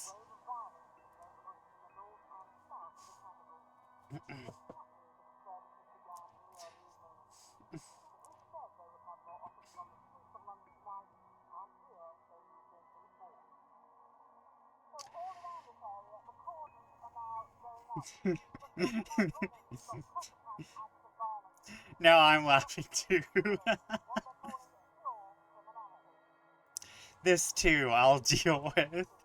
Somehow I'll find a way to make things right. I have to. Or it takes more people from me, if I must do it on my own. Papers rustling, telephones ringing, feet shuffling. Overall, today looks like a typical working day at Briar Realty Corporation. Except it isn't. There is thick with tension and unspoken questions. No doubt everyone present has already heard about Rose. Just send it to 5 people, Isabella. Come on, yeah, just send it. Just place it in, like, your co-worker cubicles. You must have 5 people you hate, Isabella.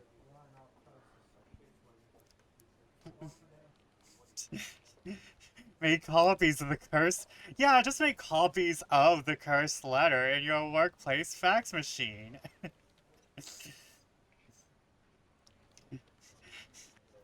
No way, the printer itself won't also be cursed.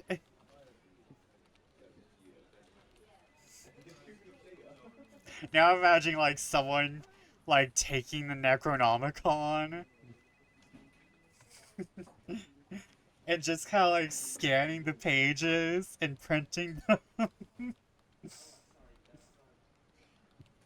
I'm just imagining someone putting the Necronomicon on, like, the scanning part of the printer and just printing and just, like, pressing print multiple and just having, like, the time of their lives. Yes, hello, whatever. Nice seeing you.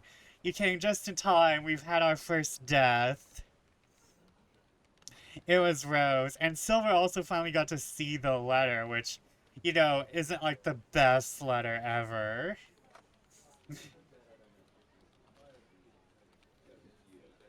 They missed last night's report. They likely see in the morning news and the papers or on various news sites on the internet. Everywhere is a bitter reminder.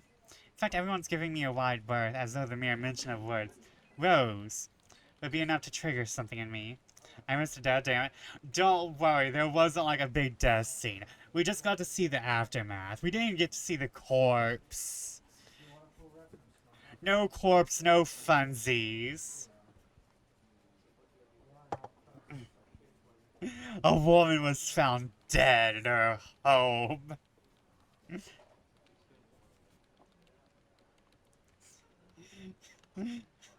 And here's the thing, the way she said dead, the like news reporter, she sounded dead, like in a very like happy, cheery sort of way, like she was about to announce like bingo numbers right after. Not bingo numbers, Powerball numbers. A woman was found dead in her home, and now the evening lottery drawing. I feel like that's so dystopian. I kind of need that in a story now. Alright, here's all the dead people. Now the lottery! It's appreciated, but it only starts to create a bigger hole in the place Rose has left. After lunch, my boss calls for a meeting. I had to look up for my work to know what it is about. He's in a strange, pensive mood today, pulling out respect for a dead colleague. Ollie, I appreciate it more if you just shout at me today. So, like, everyone is different, so, like, some people would like normalcy, some people like being, like, you know, respected. It's like, yes, please, like, there's, yes, give me a space, and no, treat me normally. And then there's all the stuff in between. Anything is better. I'm sure you've all heard of what happened to Miss Cooper. She was a valued member of our team, and she will be missed. She was found dead in her home. There's no date for a funeral yet, but those who wish to attend, kindly speak with your respective supervisors. What if our supervisor is the dead one? Oh wait, who was Miss Cooper? Rose. Our supervisor, our real estate girlfriend, yeah. We have the pink-haired anime girlfriend, and we had, yes, the British lady.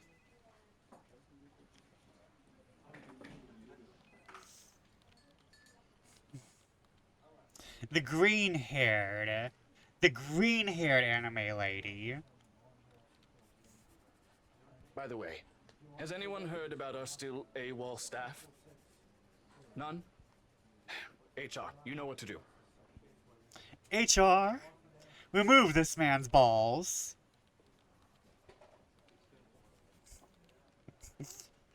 HR, remove this non-existent man's balls. Santos, a word? In my office? At the end of it, I've been given the entirety of Rose's workload, including finalizing the rights papers, and been promised an ample compensation for my efforts. The lady we were like, oh no, she'll yell at me. Yeah, that one. I think he's expecting me to be happy about it. Instead, I immerse myself in my work. Have to, anyway, if I want to forget.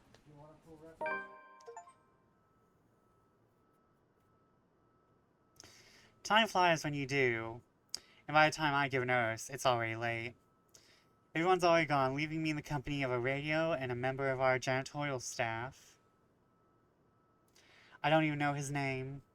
Rose likely does. She remembers people easily like that. The Luxbon Police Department continues its search for the following reported missing people. The radio blares one name after another. Hold on a second. Missing? Aren't they? Still, I have to check. Frantic, I turn back to my desktop. The loud tapping of my fingers against keys fills the office for the better part of my shift as I look through everything. When your work wife dies, but you get paid more as a result. I'm sure there's like a Dateline episode about that, about a person murdering their work wife or work husband. Tonight on Dateline, Sandy was the best worker in the cubicle. And then they flash towards like the most 80s haired woman you have ever seen in the 2020s. And she'll be like, oh my god, I loved Sandy. She always brought in 7-layer cookies during the holidays. But what if her work husband decided differently? She died. Oh no! You'll get to take her workload and you'll get her commission now. Oh yes!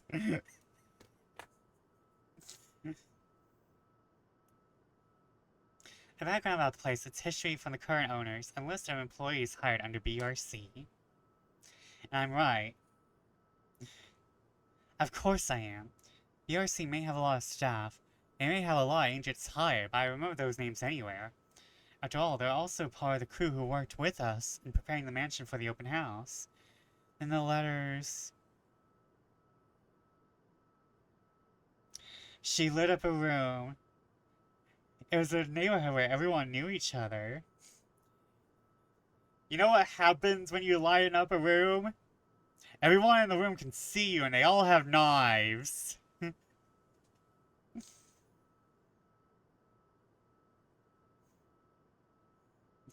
You wanna know what happens when everyone knows each other in the neighborhood? They know all your secrets.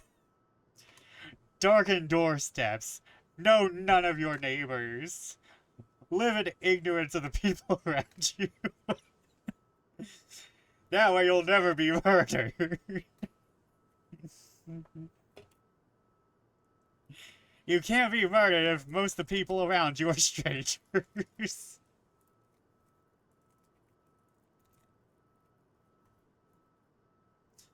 I'm having more candy. Because this feels like a candy moment.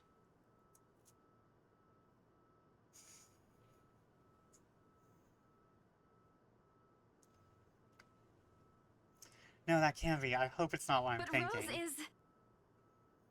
Something snaps into place in the fraction of a moment. These people, Rose, the letter. I need to... No, if it's like this, they still won't believe me. I have to make sure of it first.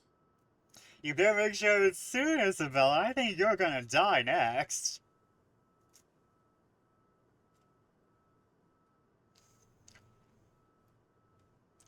Evidence doesn't lie. That's what Ash often says, right?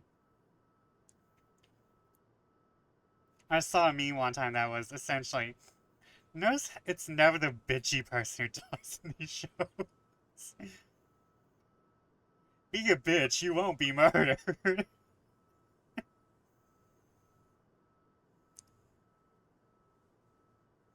If I have proof, then maybe. I don't want to get my hopes up yet, but maybe there's still a way I can save them. The letter, my phone, papers, anything that will be useful. I grab all of them and stuff them in my bag.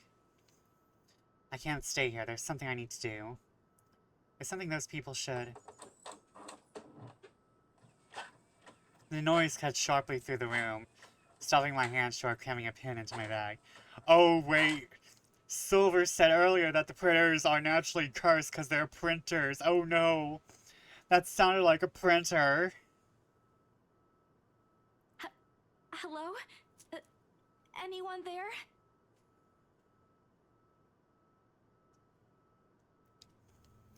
Someone must have left their printer open again.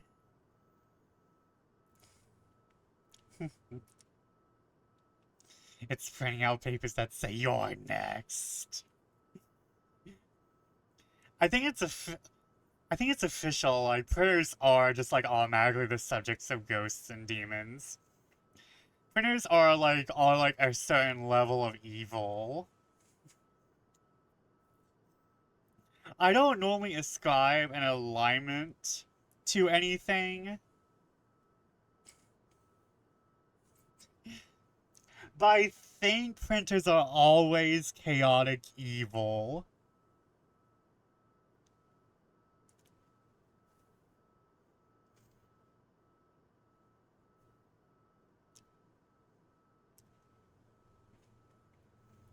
I won't be scared of the haunted printer. The printer would have to work for that. What if it only works when it's haunted? I never worked with a printer that was sure. I may be in a hurry, but if I don't turn it off, another person is certainly gonna have a fit tomorrow over wasted company resources. Most of the time, it's Rose who does the nagging, but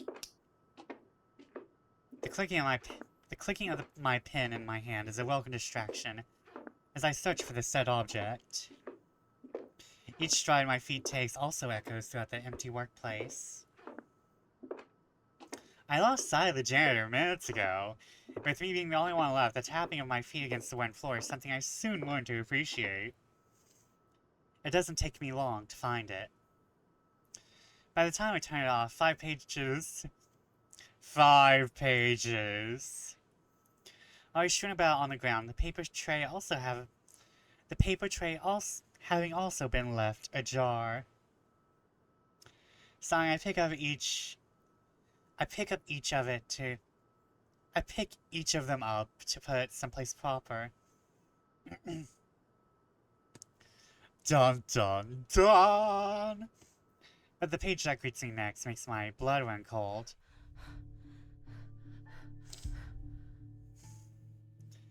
The chill that makes its way up my spine is as numbing as the day in the attic.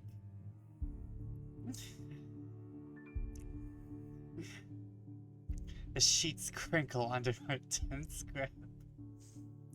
All I can hear is my breathing as it rasps through my gritted teeth. Before I can even gather myself, take the first steps out of here, total darkness suddenly envelops me.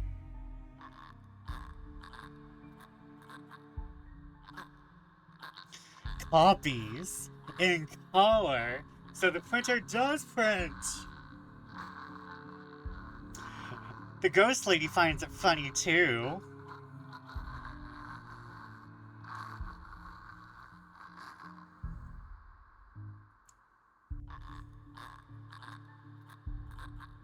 She has a nice laugh. This is how the printer tells you to unjam it. It just prints help me, help me, help me over and over. And people still don't think it's jammed. And as if hearing every horrid thought running inside my head right now, something snaps. I saw a creak grating through the thin veil of stillness that has descended in the room.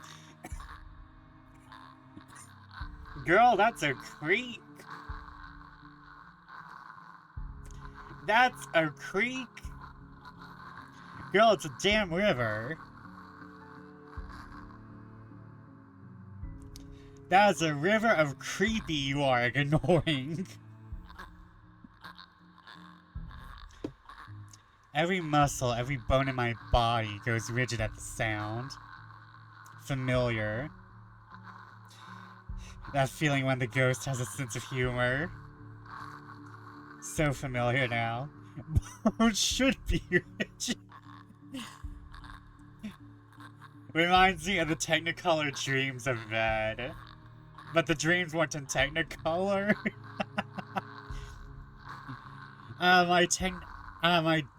This place in Technicolor. Boy, I've seen Technicolor. I know what Technicolor looks like. This is not Technicolor. Bones should be rigid, and Technicolor is Technicolor. Yet my own traitorous curiosity still presses me to take a careful peek over the cubicle's wall.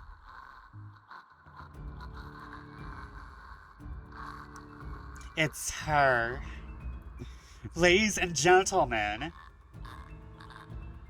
Her.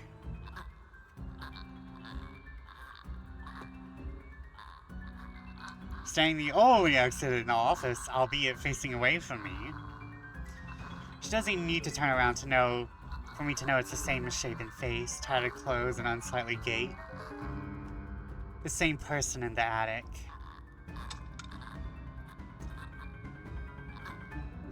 She's wearing a beautiful red piece with painted accents on the skin, right? Girly Pop really knows how to make her outfit pop. I take a step back, the pen I'm holding slips from my hand, and her entire head turns.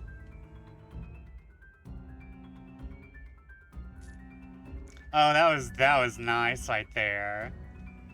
How they got the still image to look like she was turning.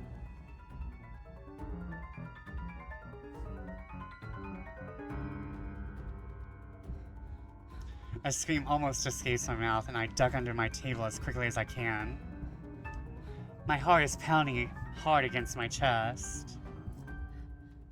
I can hear the bone-chilling sounds of her walk, the weird clicking that follows her, and the telltale squelch of something wet as she walks towards me. Nearer and nearer. The sounds are getting louder. The only thing keeping the whimper from escaping me is my hand as it covers my mouth. Someone, please save me. Anyone.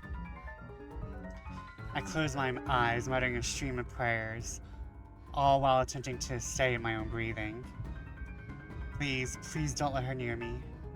Please don't let her hear me. Oh, fuck. You... No?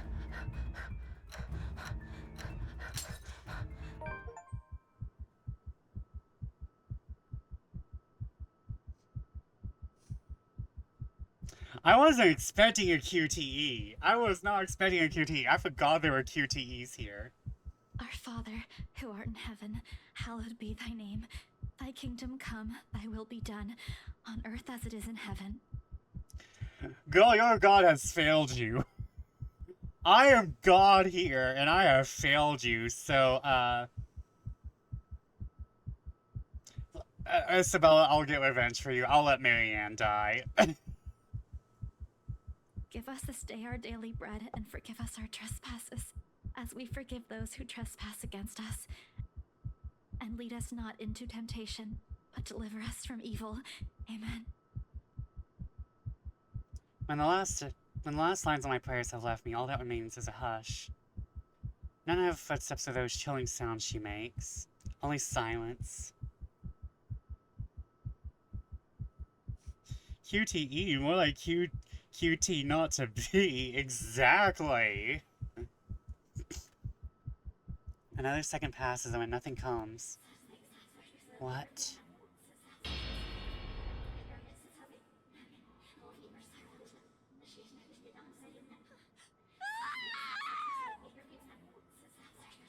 Oh, that...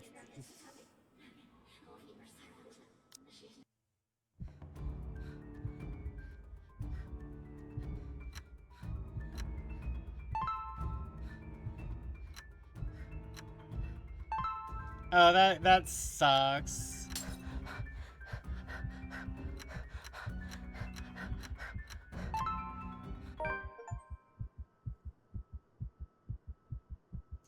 I guess they don't want the tutorial one to, like, kill you.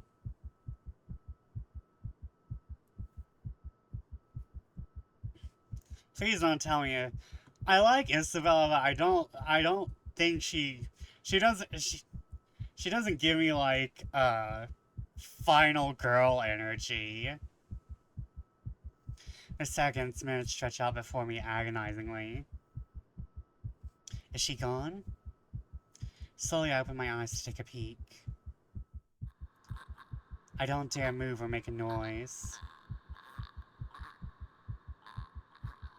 In the face of such terror, I can only beg, without silent pleas to whoever is out there. Cowards? Yeah.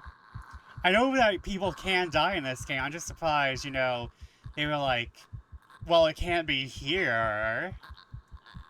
I want to live.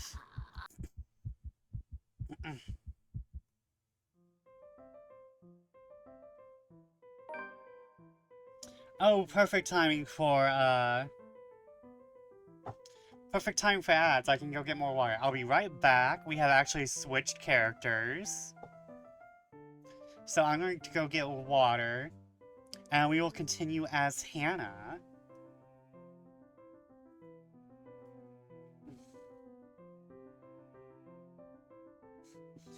Character swap, no fair. Yeah, I feel that. Leave us on a cliffhanger, why don't you?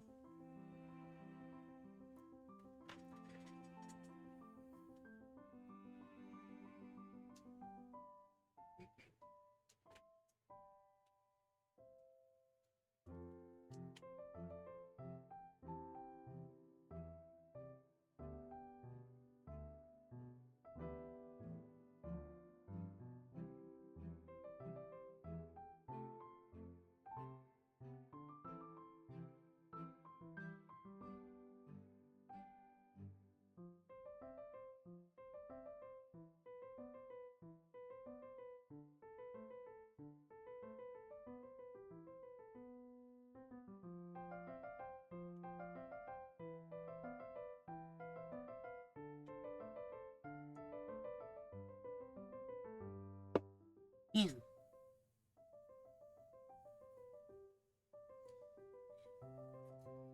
I'm all comfy and cozy. Now I'm gonna check my messages while we're on break. I've been waiting for an email all day, and I think it's safe to say it just isn't going to come. I feel that, though, so me and whatever, we're both writers, and and the main thing about being a writer, an indie writer especially, well, no, like, traditionally published authors have experienced this, is that you're sending your writings to someone, or, like, submitting stuff in places, and they never get back to you. Some places don't even deign it right to send you a rejection email, so you're just kind of, like, waiting for months. Oh, hold on. I know why I'm not big. Hold on. Oh, God. Yeah, I'm waiting for an acceptance email to a convention. Ooh.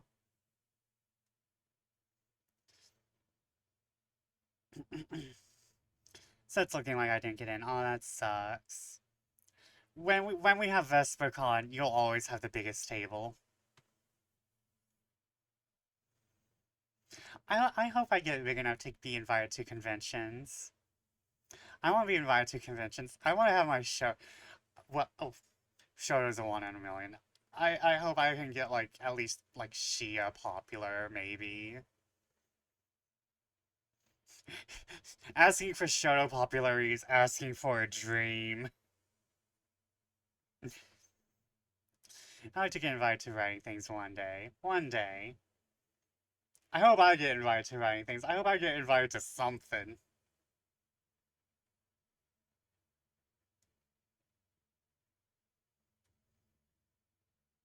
Okay, hold on. Oh, there's been Oh, okay. If I actually get around to playing pen to paper again. What if you're invited to things for your music, though? I mean, come on.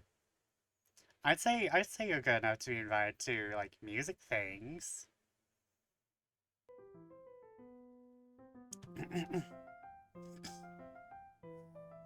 I was invited to one thing, the rest I applied to. Ooh, at least you got invitations to one thing. Hold on, I have to be posh. I have to be posh. I'm putting my hand through my hair to get myself in character. It is far too easy to get them to pay attention. Enraptured. They hang on to my every word and follow my every move. All would have been stifling had I not grown too used to such stares. Most are respectful. Some are hostile, if we're honest. A few are downright inappropriate. It said Hannah, right? Was that the Timu Princess Peach, as you call her? Yeah. After all, I am... Hannah right! God, who are you?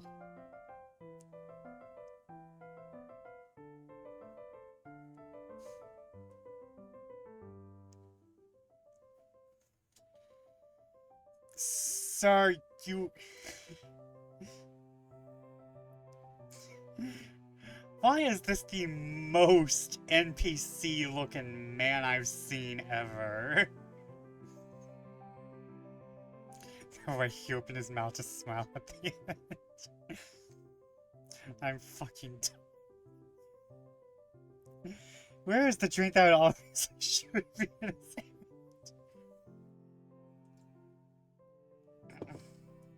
Sir, where's your NPC glass of rum? Where's your idle animation? He's holding a whiskey. Seriously. It's invisible. Yeah, the invisible whiskey to go with the invisible pie. It's like one of those flavored whiskeys. It's like smoky pumpkin. There's a moment of agitation as a familiar but less than welcome face approaches me with a suggestive smirk on his face. You call that a suggestive smirk? It looks like he's dead inside.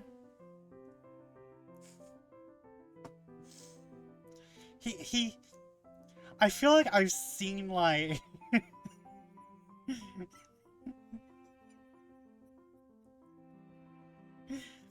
I feel like I've seen, like, a Barbie doll of this man, like a Barbie doll from my youth, like, this man looks like he's made of plastic. Look at how wide his tie is. Right?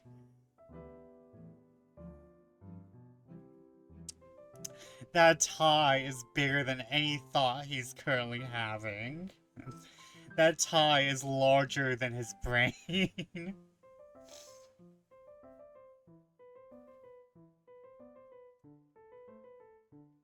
He's... You know what you wanna know what he's seeing? He's seeing the bokeh effects. He's seeing us, and he doesn't know what to do. He is seeing into the fourth wall. He sees God, and he doesn't know what to do.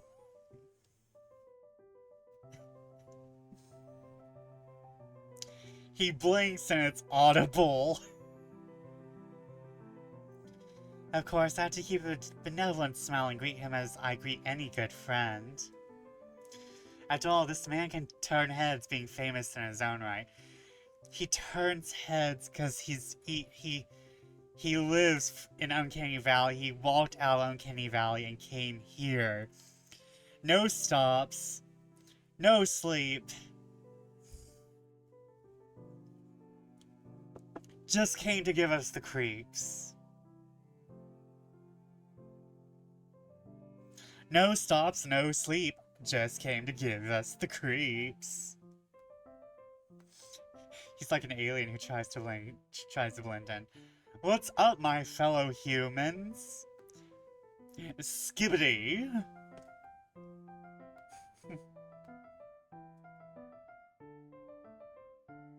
Know the meme about Mark Zuckerberg? He's like that. Yeah. Officer Lee, what a pleasant surprise. I didn't think you'd have the time to attend tonight's party. Oh, he's police. How you by all means have the rights to kill this man. He's more Luke's friend than mine, really, and I'm quite sure I only invited his wife.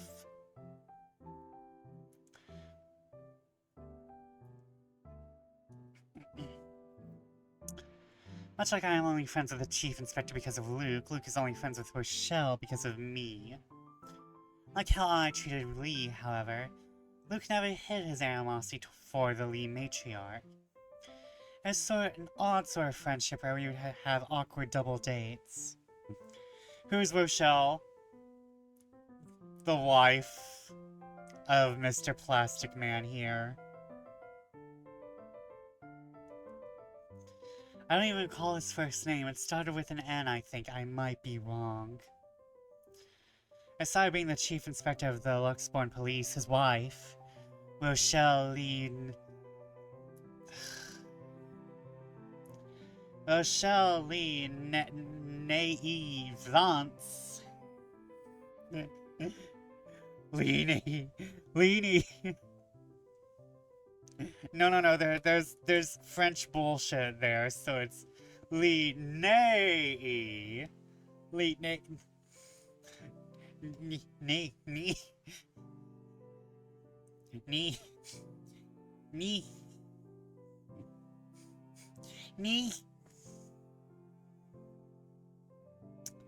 Rochelle Lee Nay Vance owns a General Electronics company, fridges and freezers mostly. I hope it's called Leanie Electronics, cause I love that. Oh, I always have time for my favorite socialite couple. Might I say, you look positively ravishing tonight. You sound like you belong on a list.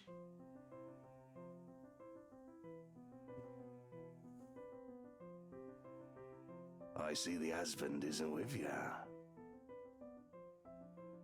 Now you look gross.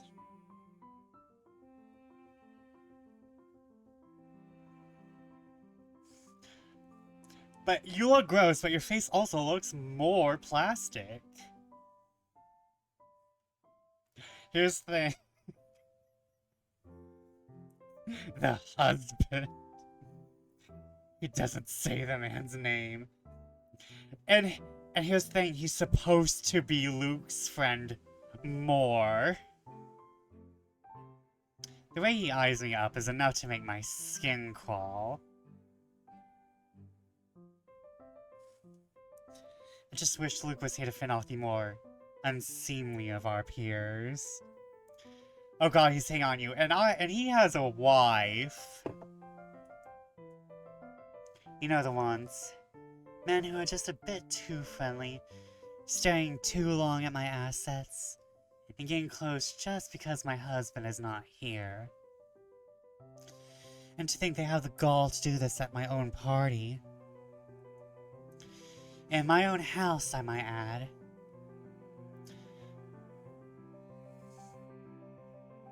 Well, the tentacle sculpture might be giving people impressions.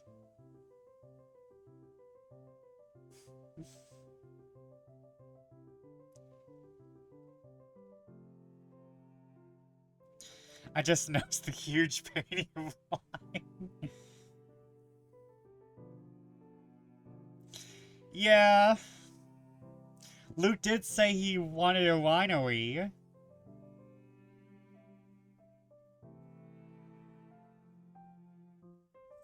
So it's understandable they like wine. I think Hannah's into other interests.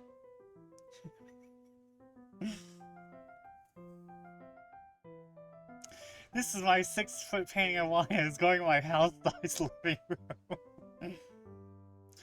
Oh my god, look back here. Can you see my cursor? Yes, you can. I think you can. There is wine back here. They have a bar.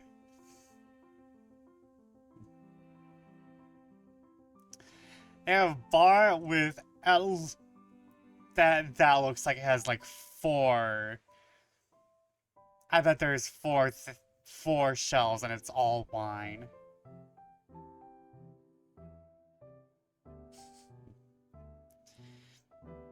And it looks like there's an you wanna know something?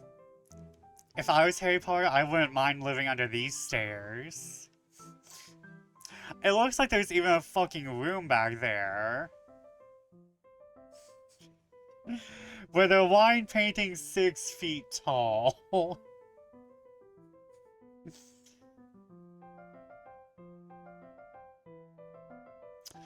Oh, you know they're rich when they have red wine and white sofas.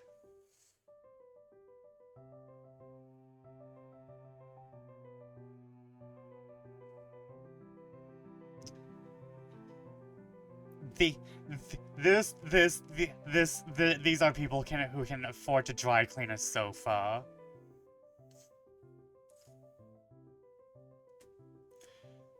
This is probably like one. Is that Jello on the coffee table?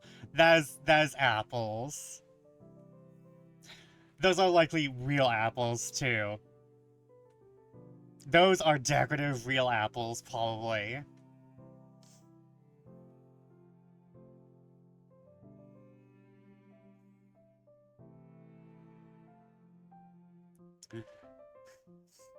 So, we got the Bad Dragon sculpture, the 6 feet wine, a bar inside of what I'm guessing is an apartment. This doesn't feel like a house. This gives me like apartment vibes. Is it a sculpture or is it just a very large Bad Dragon?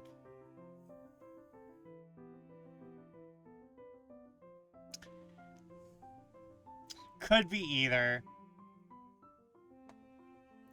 I kind of feel Hannah might be that depraved.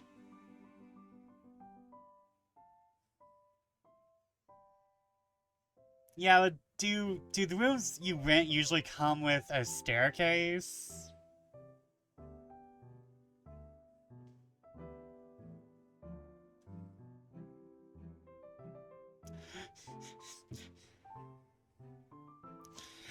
I know, but this kind of feels like the staircase you have in the home, though.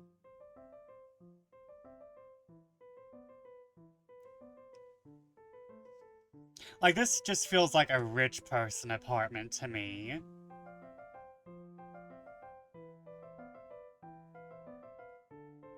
And not to mention, she says, in my own house, if I might add. We are looking right at the dialogue, discussing what it is, and it's like right here. In my own house, I might add.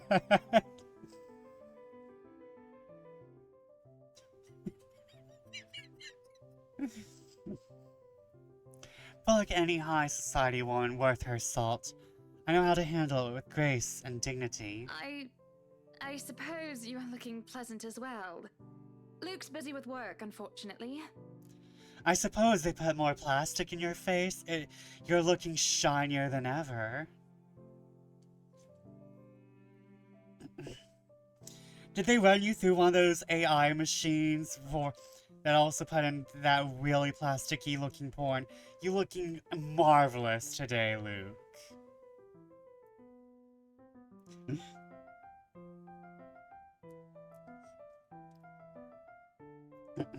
Like this game was made before AI, but dude is looking very plastic.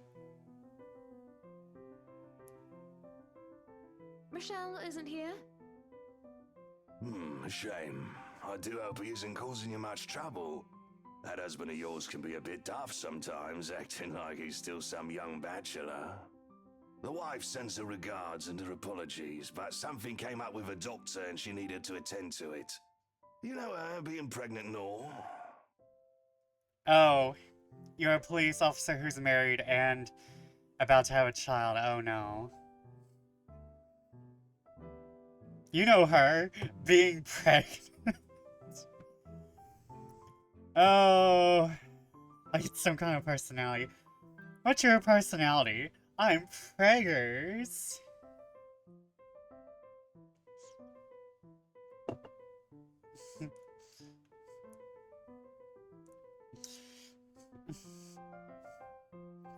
We make small talk. I reach for my knife. I don't think anyone would miss him. Rather, I'm forced to do so, as he would not leave my side after finding his place there. Much to my chagrin, I've been extricated from the few who flock in hopes of flowering, for I can tolerate them far better than Lee. He's a nice enough person, and I adore his wife, who's obviously the brains behind the two. But there is something unsettling about him. I wonder if it's the face being made out of plastic? Or the fact that he's a cop. Cough, cough, fake cap, cough, cough. Pig.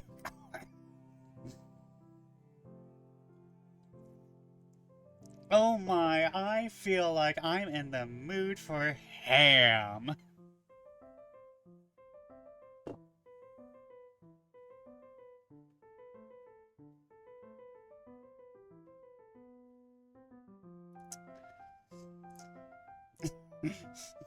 I don't know how I top I'm in the mood for ham. I guess I just don't. Well, I think the more proper thing would be to say I'm not in the mood for ham, but I don't. It just didn't make. I went with the flow, and now I'm like, oh, the flow betrayed me, I think. Talk smaller than his cheekbones. Sir, where are your cheekbones? I think anime boys have more cheekbones than you. I do not trust him as much as I want to. He regales to me the tales of Luxborn Police Department, a different affair to the usual gossip I am privy to. And though I loathe to admit, it is interesting nonetheless. I expect the topic of business to die out quickly, which will be understandable now due to the confidential nature of his work. Oh boy, was I wrong. So, wearing civvies, I steal and drive off with one of the police mobiles, right? In the mirror, I see the mutant chasing on foot and screaming about theft. The look on his face was priceless when I parked it in the garage. Oh my. You made him chase you all the way home for a prank. What did Rochelle have to say about that? Rochelle has a strange love and hate affair with Lee. I wonder why she married him. He is a married man who did not grow up past his early 20s, judging by the way he acts. Surprisingly enough, they've been married for a good 20 years. What? This man's 40?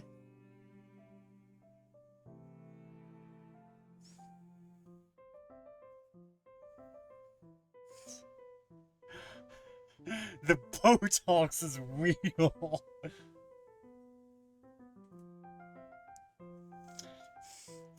He's probably also on a baby sacrificing regimen because you know ACAB. A lifetime if you compare it to my marriage of 7 years with Luke. I, on the other hand, well, Luke is no Lee. I should be happy about that, I suppose. I didn't marry a cop, at least. Although my darling did have his moments. Hey, the wife pulled my ear and gave me a good talking to, though. Besides, we live in a flat a block away, so it wasn't much of a grand chase. Weren't you living in a house near the countryside? Moved for work, you know. Or you probably don't. No, I don't.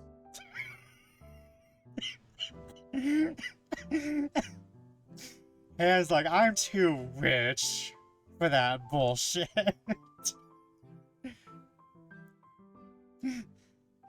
Hannah's like, no, I don't. You're too poor to hang out with me. But a flat in downtown? I suppose if that's what you like. I love her.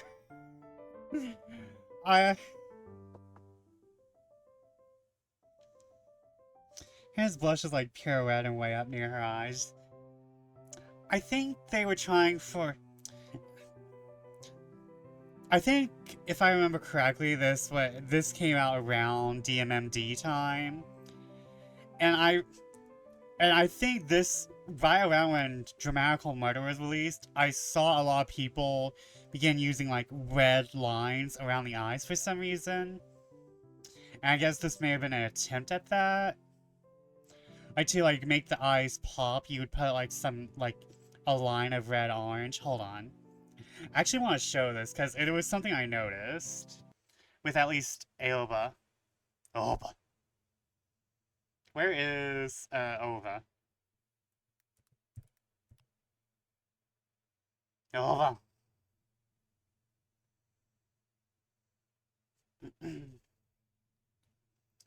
Do I have, like, a good... There we go.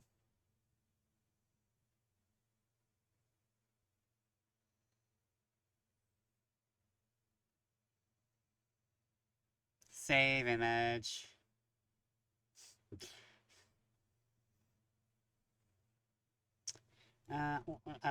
We'll just put you in here.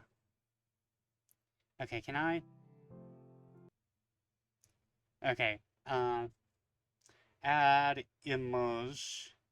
Image. Here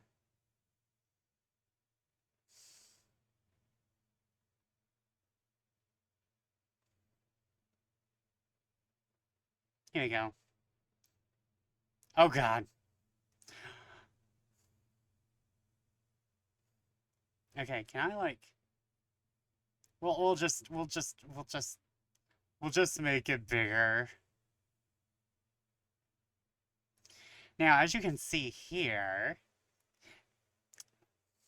Well, you can't see my cursor, but, if you look at his eyes, you'll see, like, where the lines go into the flesh.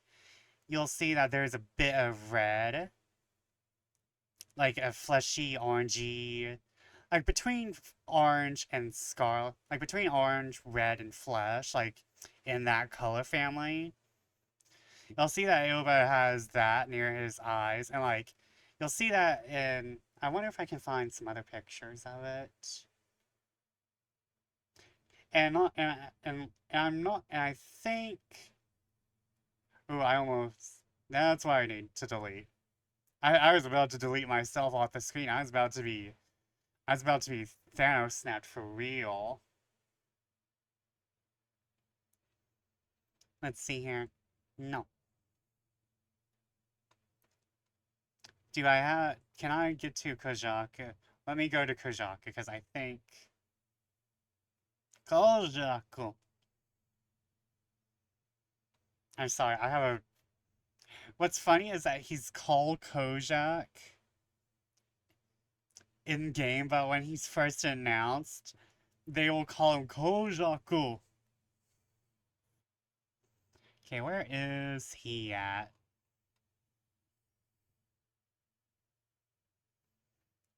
Okay, this is actually... Do I have another group pic of them? Let me just go to Noise. I really like Noise's design. Oh wait, dude, hold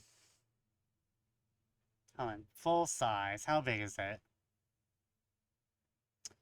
Not big enough. Things Vesper says to men a lot. You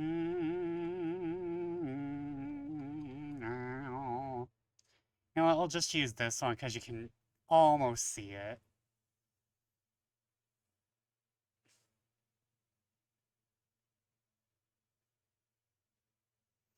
Yeah, you can still see it, and it's like in a different style.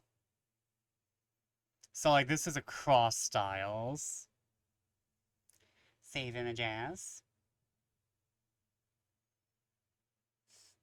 I'm sorry, I like had to like go. Like there's also anime that I've seen done this, but I feel like I saw this mostly after Dramatical Murder.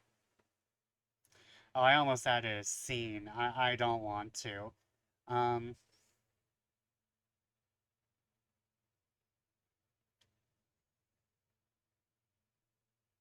I have enough scenes, thank you. I throw enough of them.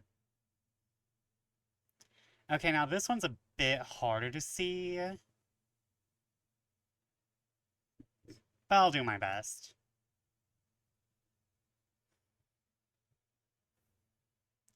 You can see it here again with Noise, the blonde one. But you can see with both Clear and Kojaku, their eyes turn in, their eye lines blend into a deep red.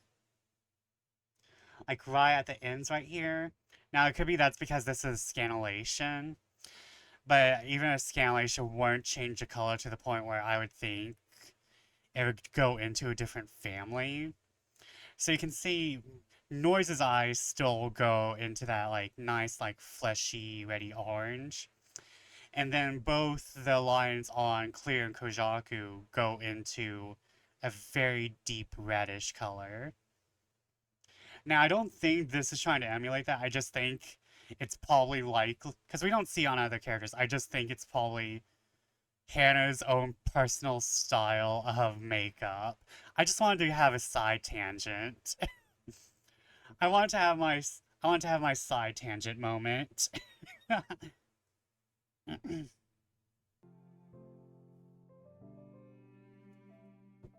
As for Hannah, she just doesn't know how to apply makeup.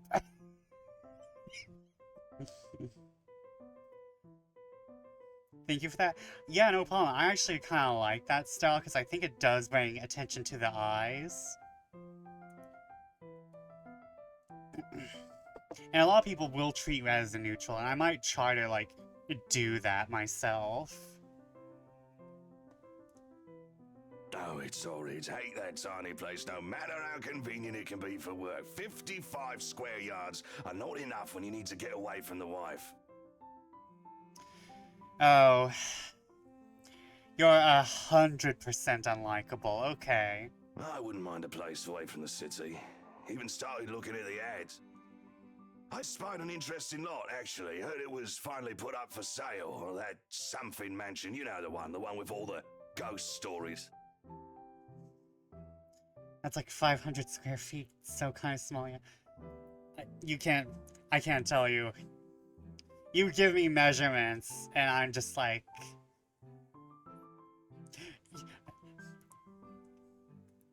Is it bigger than a semi-truck?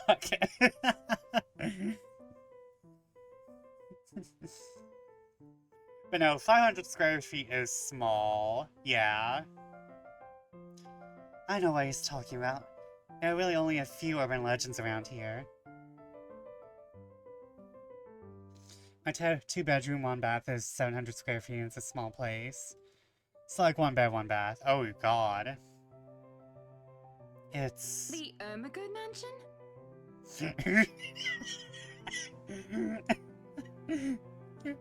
Oh my god! The Irma God.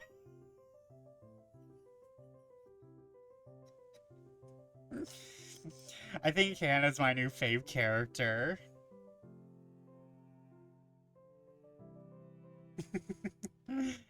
I'm telling you, Goosebumps. Goosebumps girl meme. Oh my god. That's the one. Worthy of a king it is. I'd buy it myself, but Rochelle would only gripe if I brought it up to her. Not to mention all the expenses a place like that will be a real fixer-upper. You also have to find someone willing to work there with how superstitious people can be. If it becomes a problem, just hire someone to do an exorcism. Actually, I do know of someone who could be up to the task. You remember the Ludgates party at their Christchurch summer residence?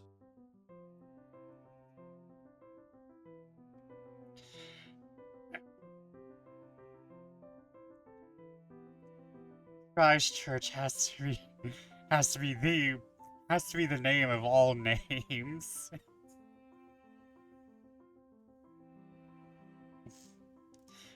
Christchurch sounds like a place where a Protestant horror would take place. Of course. It was an excellent soiree. Everything was so classy, too. Such good taste. Oh, that place was a pigsty until they hired out this interior designer and they turned it into a bloody palace. She worked for the Exodus for their apartment in Soho too, and they recommended her when we were looking up pieces for our beach house in Porto Colom. You have a beach house in Porto Colom. Well, no, his wife is rich. I just wish he didn't have a beach house in Porto Colom.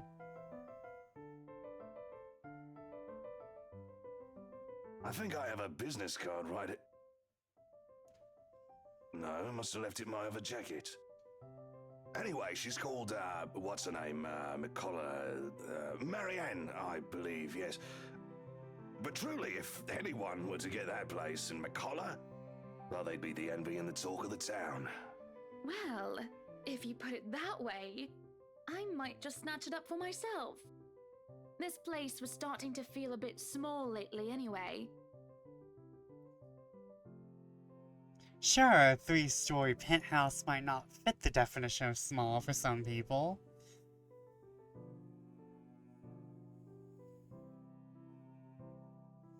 There's 3 stories to this penthouse.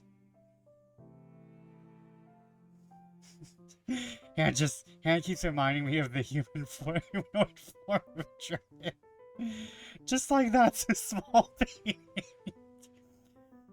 Yeah, my small 6-foot-tall painting of wine in my 3-story penthouse that's feeling small. And that's a small couch. You know, my very cramped couch with its 2 Che lounges.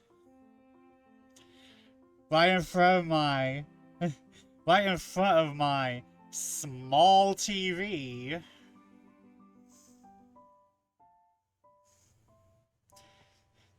And oh my god, I just realized these aren't lights.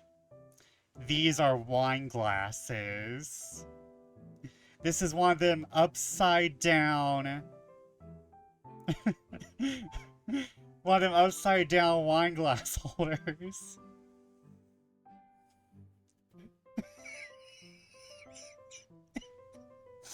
So this cop says he's living in one bed, one bath. And Hannah's just like, can I hate this man anymore? To be fair, he has a beach house in Porto Colom as well. I assume they have a second house, it's just that they have to live in the one bed, one bath. Because it's closer to his work.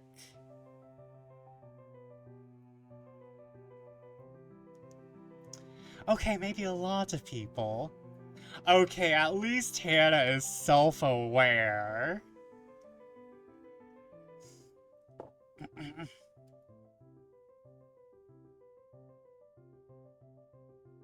But it isn't big enough to have grand parties in.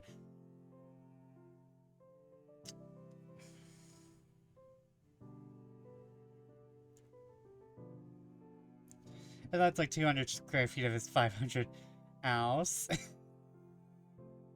These are like the houses I used to build in The Sims. I had like mostly like them on the main console, so I wouldn't know how to build the fancy ass houses. As it is, I only invite about 30 people to this one. It only feels cramped in here.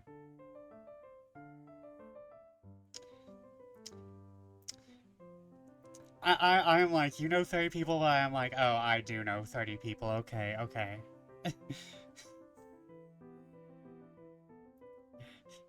I'm just an extrovert pretending to be an outrovert. I mean, an introvert. 10 people per floor, exactly. It certainly would be nice if I didn't have to ride an elevator up and down several floors before I can get anywhere as well. All Luke's words, not mine. Besides, I have been looking for a good anniversary gift. Vesper, you have people practically swearing fealty to you on a regular basis. I kind of... they don't have to.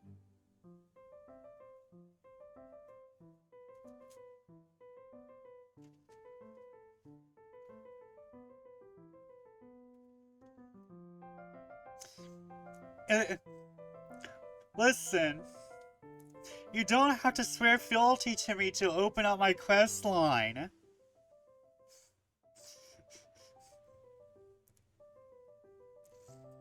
I mean, it's necessary for the Reign of Stars ending, but you know, you don't have to do it for the quest line in general.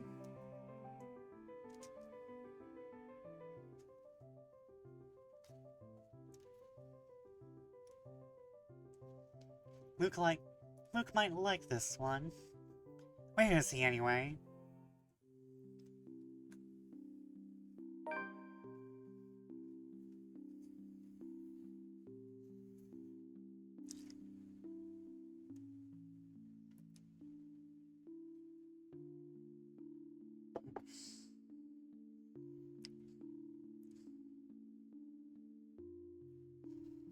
Ah, finally. Our third fuckable man in this game.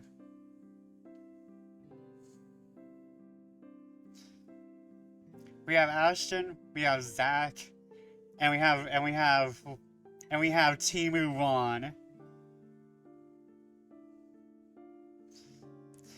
I'm starting to think the developers might be a fan of Harry Potter.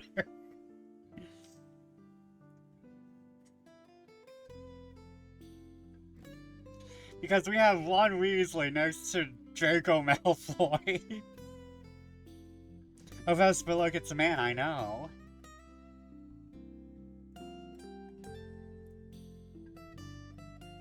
Luke is dressed to the nines, as he usually is, and he looks ready for whatever the day is will throw at him.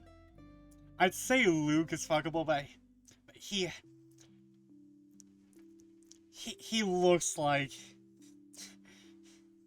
He looks like he would insult me. I'm not into that. His tie is also white.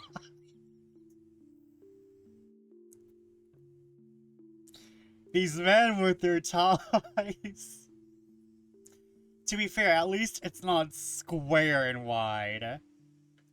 Our pig earlier had a square and wide tie that barely looked like a tie. Isabella and Valet wait at his side, just in case he isn't as ready as he looks. Oh sure, that is normal. What's confusing me is the fact he is on his way out of the penthouse, considering we won't have anywhere to go until much later. Where are you going? I am to attend the Triad Autumn Tasting. I do believe I informed you of this 2 weeks ago. Yes. And might I remind you that I had stricken that off your schedule? Because 1, the doctor told you to stop consuming so much alcohol. And 2, I informed you a few days ago about the open house we are going to attend in its place. I've even found this marvelous interior designer, Mary Ann McCullough. He even sounds like Draco Malfoy. True. It's tasting, not consuming. To be fair, with as much shade as his wife throws at people on a casual basis, I understand the want for wine. Oh, she has a second Bad Dragon trophy. Okay. Okay, I see who's decorating here. It's a 3.5-hour drive to Cardiff. I don't have time for this.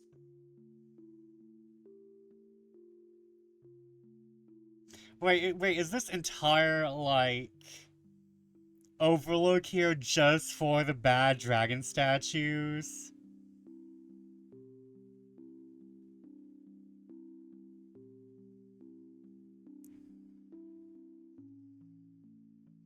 Man, I'd put up some fucking greenery, maybe like tomatoes in the window. What? The door, I'm assuming, is like a bedroom. Okay, and we can also see the Harry Potter room better. So there's actually a door under the stairs. I'm assuming the fridge is either like a wine fridge for like the wine that has to be kept cool, or like this entire bar is like hiding like the like kitchen.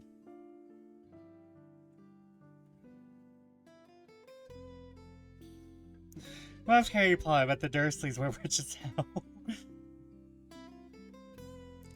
God, I feel like there's a lot of Harry Potter in here. Like, we're in Europe. We have Draco Malfoy and Ron Weasley. This is like that little party you threw all over again. You don't inform me of it, and you expect me to stay and be a gracious host when I have business elsewhere.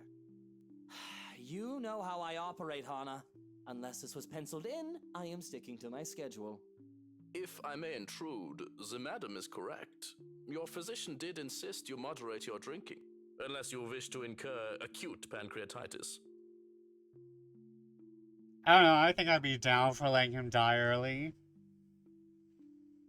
And you did have this open house penciled in last Wednesday morning.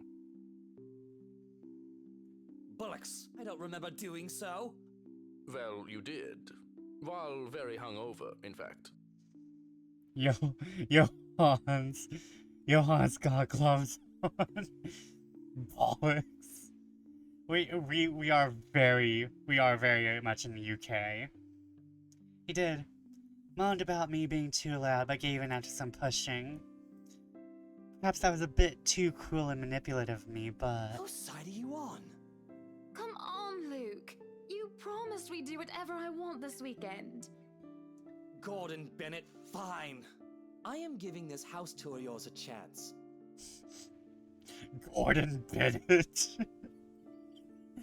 I don't even know who that is. But if it proves to be a waste of time, I am going to Cardiff, and you are going to take a cab home. Are we clear? It's just a bit of a husband-wife tit-for-tat, isn't it? All couples have their arguments. Once the honeymoon phase is over, as they seem to call it, reality sets in that you and your partner might not always see eye to eye. How British do you have to be for that to be your curse? Draco Malfoy. Perhaps it has been the years. Some of them is nothing to scoff at. I just cannot bloody believe I agreed to this. I was really looking forward to the triad tasting. Though sometimes I think it's something a bit more than just simple disagreements. I had to stop myself from wondering where we went wrong. Apparently that is a thing. Yeah, I'm not surprised. There's always the Triad Christmas tasting in Manchester next month, and that'll only be an hour-and-a-half drive. Have I been neglectful? Have I offended? Have I acted shamefully? Yes, but Cardiff... Certainly any problem can be discussed. As long as he doesn't turn me away. Well, there goes my good mood. Gordon Bennett as a slang word has its own Wikipedia page and everything. Are you happy now, Hana? Why must he treat me this way? Hold on, wait, I have to make sure of the gay option, because I think the gay option is with Hannah, because the creators are insane.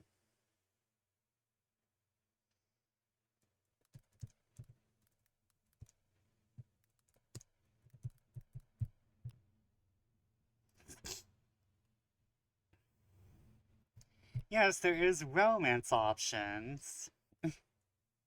Hannah is married.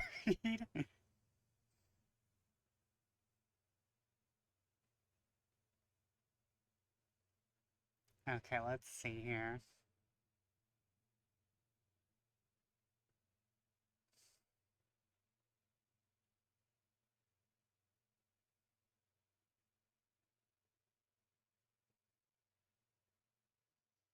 Okay, hold on.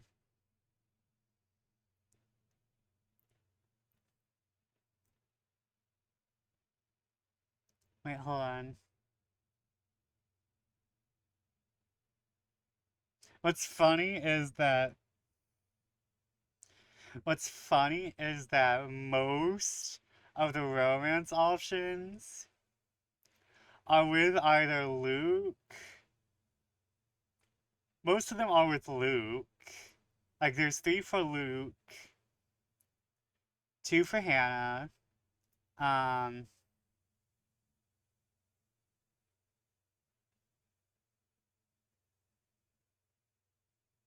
1 for Zachary, 2 for Rebecca, and Ashton gets 2.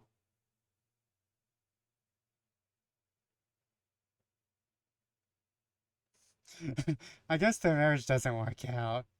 Are they polyamorous? Haven't mentioned. Alright. One of the options for Luke and Hannah is each other, so they can be together.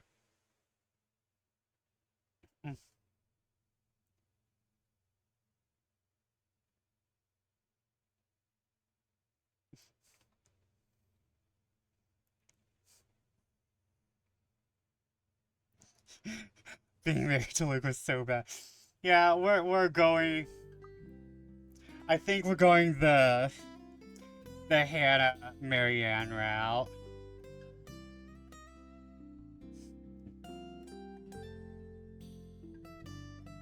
Yes, I am very happy, Luke. Because for once in a very long time, we are doing what I want. Oh, that was an improvement. I fell in love with my real estate agent. What is this, a Hallmark movie? I actually, one of the writing prompts I put out on Twitter and Blue Sky was the idea that a character from a Hallmark movie, the main female character of a Hallmark movie, makes it to the end of a horror movie. And someone put forth the idea that the reason why a Hallmark movie girl would survive in a horror movie, like as the final girl, is because they both hold the same standards of femininity. And I'm like, oh my god, you're right. I'm ecstatic. Understood. And this would be perfect if you stop acting like a child who needs their nappy changed. We will be leaving after lunch for the Ermengarde mansion. You are going to park your rear in the car and keep mum. And you are going to behave during the tour. Needless to say, Luke looks a bit shocked at my little outburst. I love that I raised his reputation with you. He opened and closed his mouth a few times, struggling to reply, before he crosses his arms to look like, well, a moping child. Any more rules for this little excursion of yours, Your Highness? Oh no. What if this is their new thing? What if they just turn each other on by hating each other? No wine. He is the kind that asks to be spanked. It was so hot how you just scolded me. He's into it. No wine. Yes, and you put on the cage.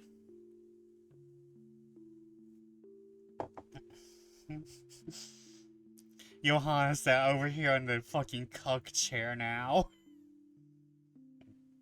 He didn't ask to be involved in this, but now he's just watching. Unacceptable! I am already not allowed to the tasting, and you would deprive me of that simple pleasure?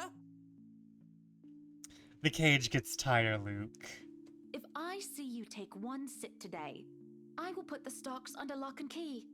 Do you understand me? Don't forget the bottles he keeps in his dresser. Whose side are you on? Obviously, Hannah's the one with the money.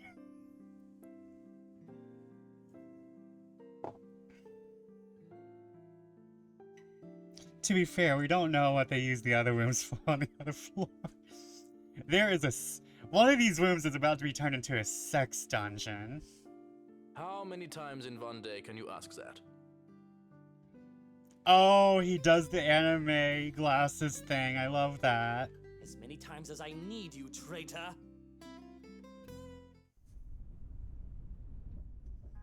The ride to the mansion is quiet, with Luke having stared out the window the entire way, not paying attention to anything around him. Meanwhile, I'm conflicted. I don't know if I should apologize for changing his plans like that.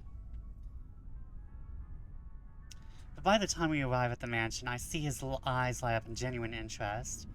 Apologizing is the last thing on my mind. The whole affair with the Ermengarde mansion is certainly an interesting experience. The place had been renovated and restored by the owners to what they claim to be acceptable standards. Do it again, he says.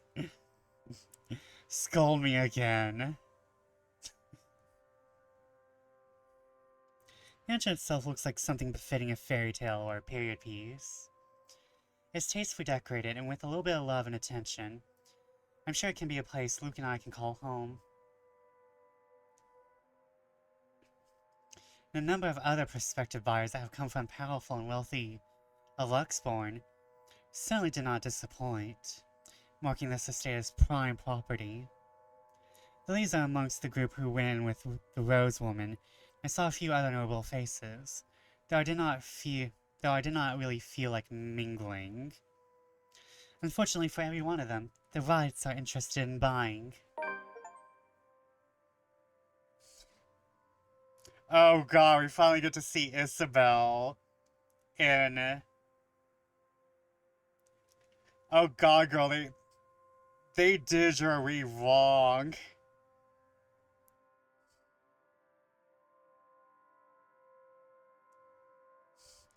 God, girl, you look like your hair came from the PS1.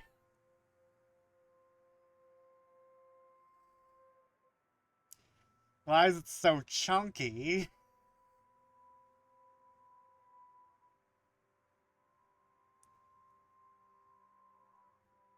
What's been bugging my mind, however, is that Isabel... What is her problem? I still don't quite understand what is happening. One moment she's scrambling to give us the paperwork to finalize the sale. Then the next she's panicking over some sort of prank letter. I said prank letter. Oh god, the food. Dear me. Is Isabella alright? It's apparent with the way she shakes and by the pallor of her skin, something has really shaken her up. Isabella, do you need me to call that ambulance? Ambulance. I am worried, but it will be best if she's attended to by someone more familiar to her, like her partner. But even then, the girl refuses Rose's offered drink and just looks... It looks just about ready to make her run for it. No, I'm just feeling a bit out of it.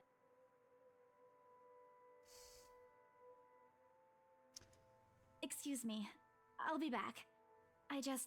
need to catch my breath. This art is so unflattering to her. Girl, where are your boobs? You had boobs in your other art.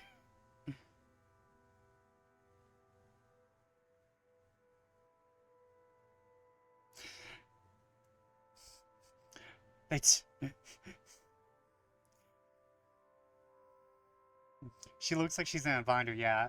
Like, maybe she's like one of those girls who wears a sports bra all the time.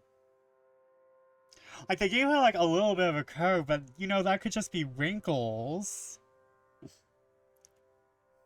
Girl, you had boobs once. Hold on, can I like... She has boobs here. Like, you can't see them, but there's a shape.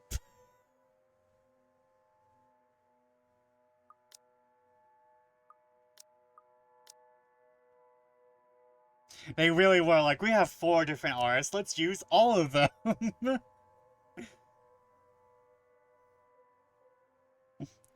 Okay, we have ads, but we're going to continue a little after ads, and then we're going to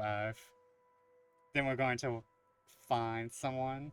We're still going to play because I like Hannah a lot.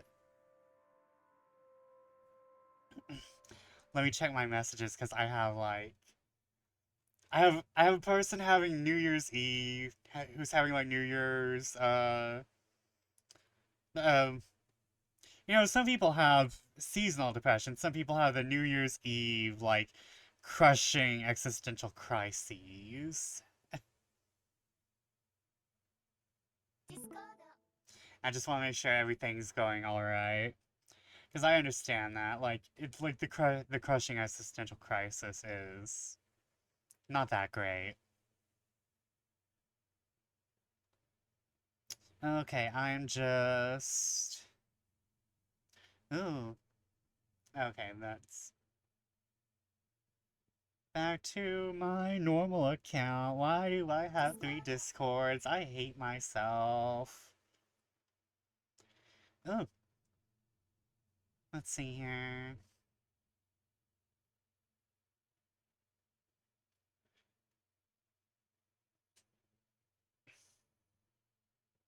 It's interesting how the 2 different art styles are. There is the CG art, there's the character sprites, there's the live 2D, and then there's the menu art. Let me see who's on. Yeah, Chen. Well, Chen's not on. He is in a Discordo. Discordo. I'm just doxing where everyone is right now. I apologize. It's like, why can everyone stalk me easily? Well, we just go to Vesper's stream and learn where you're at.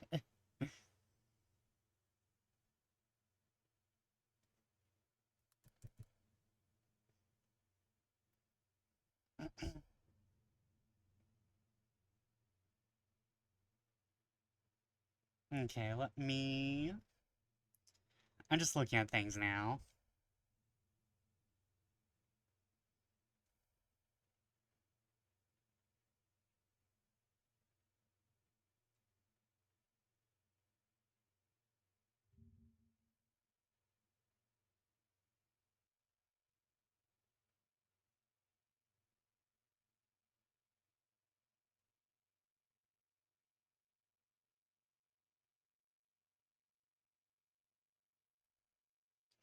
Okay, ads are done.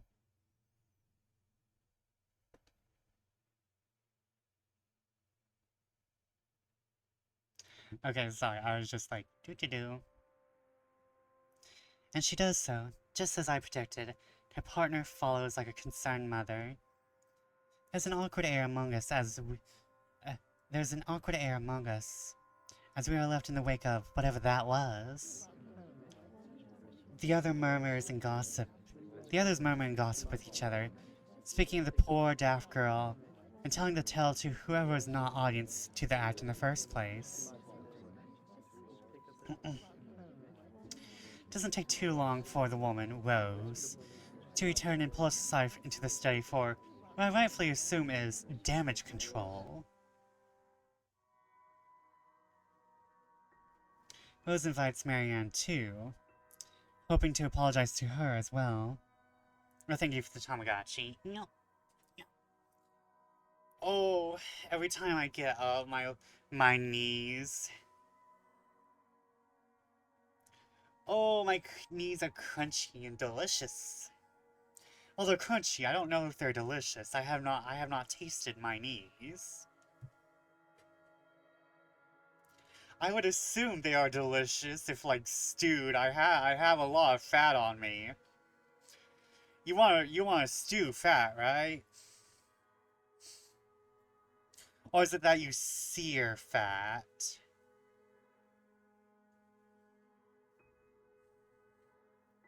Yeah.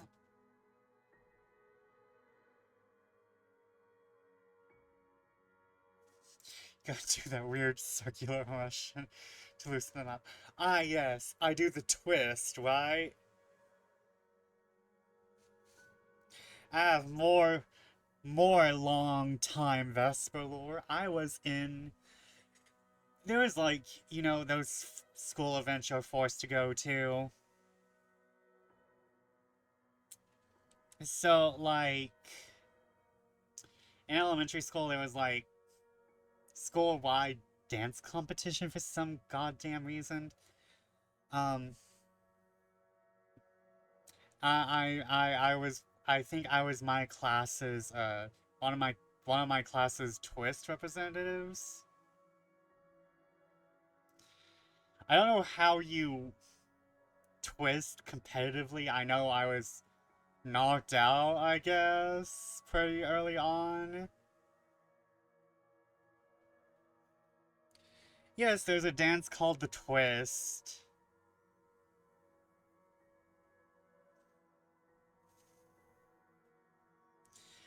It wasn't like I went to a different school or anything. It was within the school. It was kind of like a class thing. And then, like, I think I was in 5th grade, so lower grades watched. I don't know. It was... Now I think about it, now that I'm, like, sitting here thinking about it and retelling... A representative was fancy. I was volunteered. Or, well, actually, like, I think that was the only thing I liked doing. Our conga line was silly, though. I don't know how we won the conga.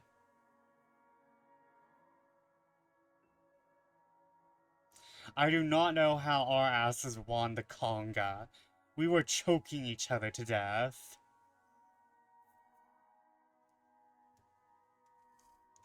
But the woman refuses, saying she's not one of her clients anyway.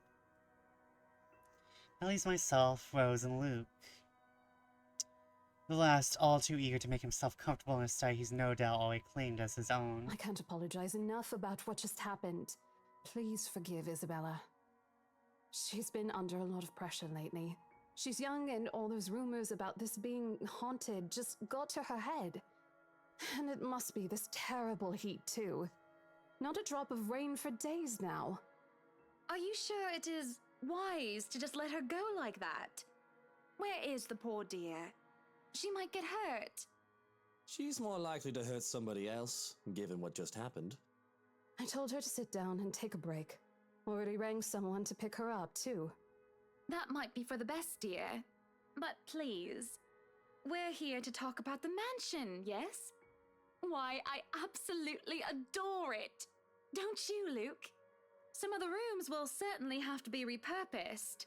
We want to change the appliances and have Marianne lead on the decor, but the whole thing is just lovely. I guess. It's certainly a lot roomier than our penthouse. Exactly! Lots of space for guests, parties, a lot of room for little ones to run around too. Let's not discuss that right now, Buttercup. Anyway, I do think it would be a shame to let this mansion slip past us. It's like, I don't think I'm fit for children, Hannah. But you haven't even finished touring the house. Well, we like what we've seen.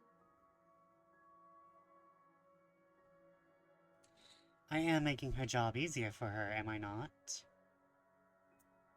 No need for loans or long price negotiations. You can just sign a contract and close the deal. Now, you'd think the woman would be more happy about an easy sale. I know how these estate agents worked. How long they had to wait and how much they had to spend even for just a single sale. Why, she should be jumping for joy by now. I'm sure the commission on this mansion is nothing to sneeze at. You know, she has to split it with the Isabel girl. Do you think we could have horses here? Yes, those do sound nice, love. Wow. She is so done with this man. Anyway, if anyone else is interested in buying this property, I assure you that I am able and willing to give a better offer. OMG Vespa, I'm an hour late, but look at this emo I just realized I had. Oh my god. Oh my god, I love that emote. That emote is perfect. Now I kind of want an ACAB emote. I'm not sure if I'll be playing games with a lot of cops in them, but you know, I kind of want one now. She's all questioning things, and he's just like, horses. He has no thoughts. This man has no thoughts. He just wants what he wants. A vineyard would be nice. Or maybe And we do reward our people quite generously, Rose. All this man wants is some wine. So, if I were you, I would start on that paperwork. Helicopter pad.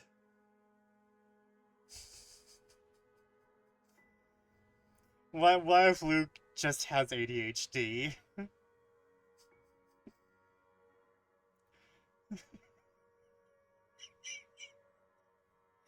He's been cooking that thought for a full 30 minutes. I pause, and there's a small moment of complete silence where Rose and I just stare incredulously at Luke. I think smoke was coming out of his ears. It is an unspoken understanding, a rule, between the two of us that we have to put on an act. With our social standing where image matters, it is also important to avoid making enemies. And to follow this rule is an easy feat for me. From youth, I have been the well-trained social butterfly, gracious and graceful. Luke, on the other hand... Oh, wait, what, Luke? No, what? Whatever would we need a helipad for? Well, he likes to play the fool sometimes, even if he's anything but. Unspoken rule doesn't sound very smart with someone like Luke. You gotta speak the rules. And as he throws me a wry smile, I shake my head and beckon Rose over. He's trying to get that scolding. He has discovered a new fetish, and it's going to be his personality for a little bit. I understand. This man is about to go home on the internet and spend about was about to spend a good bit on, like, whatever they call, I need to be called a bad boy fetish. I guess it'd be humiliation and scolding. I don't know the proper name for that. This is to be our home, and there is nothing she or anyone else can do to change my mind. Masochism, no. Masochism, I think masochism is don't think it's exclusively pain, but doesn't fully cover humiliation. I think humiliation can be a part of it, but it's not the entire deal. like mental masochism maybe. I kind of feel like masochism is very much a physical thing. But it is a part of it? A little bit, yeah. But I'm not sure, but like there's like a whole thing about BDSM. It's very much like, it's a whole effort.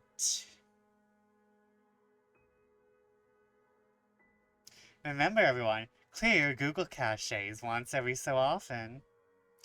Although the FBI agent doesn't give a shit. Your FBI agent assigned to you knows what you're looking up.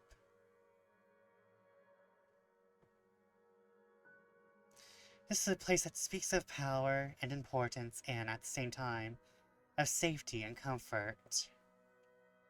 Perhaps we can even have our family here? There's definitely no better gift than this for our special date. My everything here is absolutely wonderful. We'll put a sex dungeon in the basement.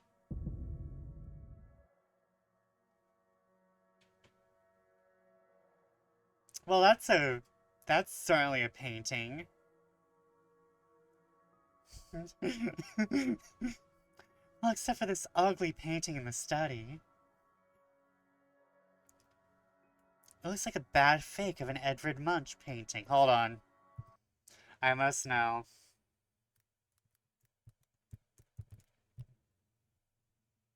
Oh, the Scream. He did the Scream. Okay.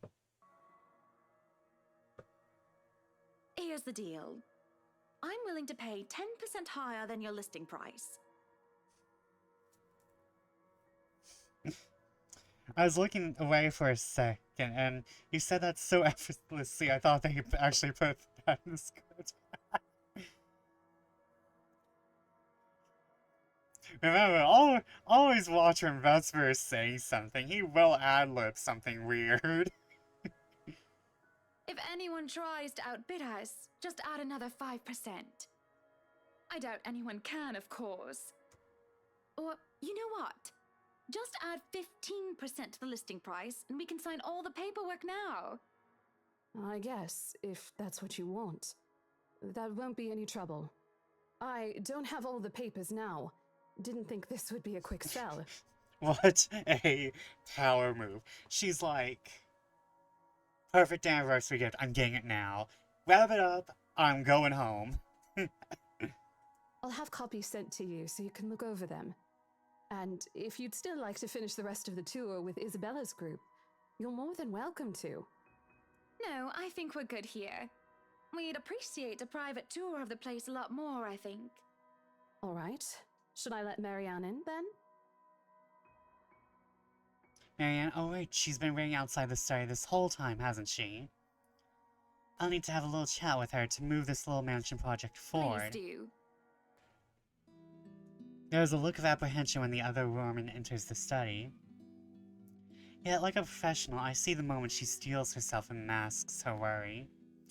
Admirable. We have this project then? Of course.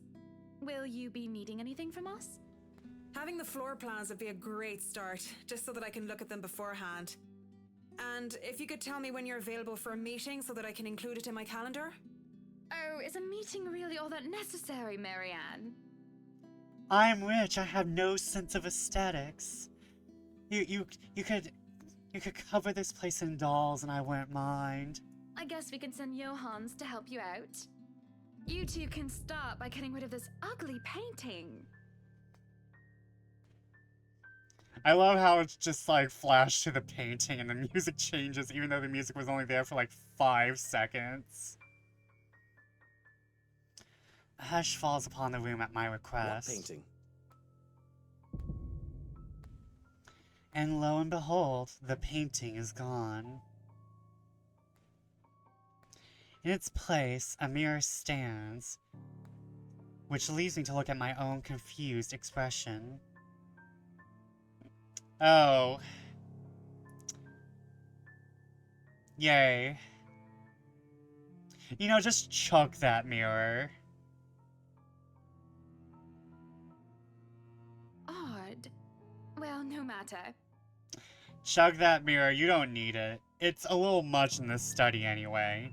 Back back to the topic at hand. Marianne, dear, we are simply far too busy to meet up.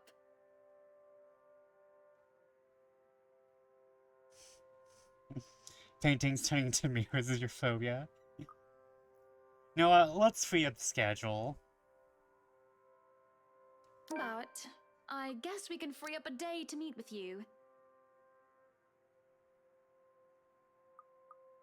I don't really need another Maudlin Monday reading about Maury anyway. The book club can function without me for one day. As a kid, I was afraid of mirrors. Yeah.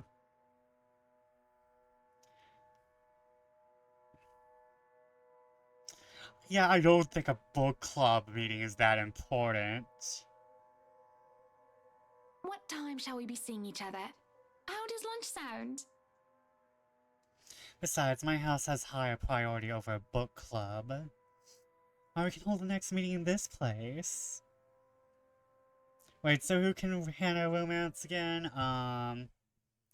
Let's see here. I think it is Zach, Marianne, and Luke. I have to double check.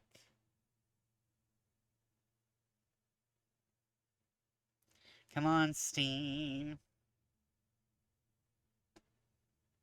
Oh wait, was I looking at it on Steve or was I looking on it on I don't know where I was looking it up on. Yeah, her. Surely the beauty and grandeur of it all will inspire spirited and lively debates about whether modern-day writers can match up to the classics.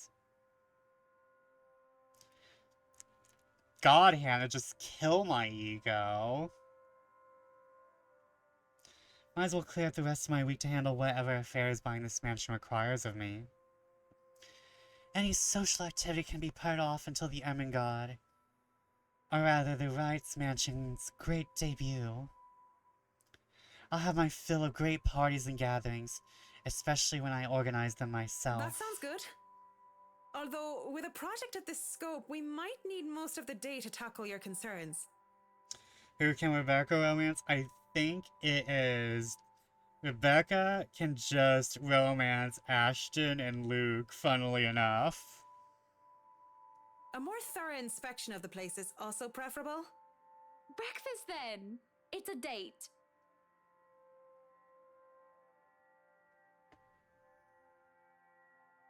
See, I had Rebecca and Marianne mixed up. Ah. It's really not. To be fair, Rebecca really gives off NPC vibes, not gonna lie. All right. Monday, 10 o'clock sharp. We'll see you then. Actually, Marianne suggested we meet at 9, but who's even awake at that unholy hour? Oh, Hannah is rich. Hannah is wake up at 10 rich.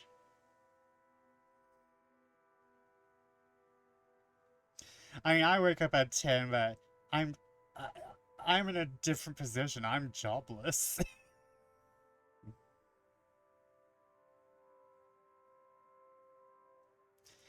I was lucky enough to wake up this morning before Luke went all the way to Cardiff.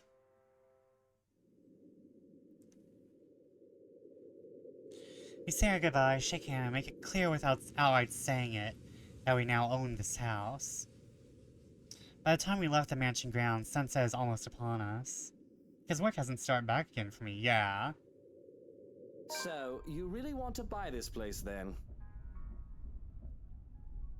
That's a bit of a big impulse buy, even coming from you.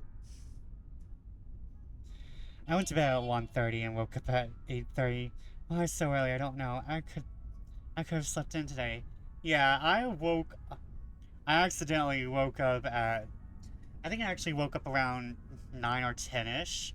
And then I was like, 30 more minutes. Woke up at 11:30. Not that I'm complaining. Oops, yeah. I feel elation when I hear those words from him. It's not every day one is able to please someone like Luke. He gives away false flattery to sway those who starve for his attention and approval. That was an evil Luke drawing right there. I feel like they don't want us to immediately trust Luke. In the privacy of closed doors, he would often express his grievances. He neither censored himself in front of me, nor spared me from his criticism. You have been saying the penthouse was getting a bit too small for you. Happy anniversary! Oh. That time of the year already? Oh. He forgot about last year, too. I understand he's a busy man, but... Is that why you want to buy it? Aw, he's Saj. Yes. You don't like it? I do. I do. Oh, these portraits look kind of evil to me. But I remember you used to talk about how you want to live next to the beach. Botany Bay, Kent. Endless sea. One that stretched on for miles and miles as far as the eyes can see. I said Hannah looks like a humanoid dragon. Kinda acts like it. As a kid, I loved our beach trips, swimming all day as much as I could. I was a well-behaved child. The only time I was ever truly difficult was when I refused to get out of the waters, even when my fingers had gone all winkly. Even when they managed to pull me out of the water, there was always sandcastles. The day before we married, I told Luke I wanted a house on a beach and a dog. And a kid or two. None of these came true 7 years later. That was a childish dream. Living next to the beach is so impractical if you really think about it. I don't know. It's not a bad thought to see you in a bathing suit every day. Maybe another time, love. We still have forever, don't we? He says nothing, only grabbing my hand and holding it tight, as we spend the rest of the ride home in silence. Aww! They really do love each other. He remembers that she wants to live next to the beach, and they actually have physical affection. He's so getting scolded later. I miss the sea.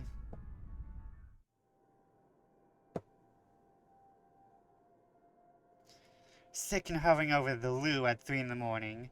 The picture I paint right now is hardly glamorous. A horrible fishy taste is left in my mouth as I throw up what I had for dinner. I hate the acrid stench that fills the lavatory. The burning sensation at the back of my throat is no help whatsoever. My god, this couch is ugly.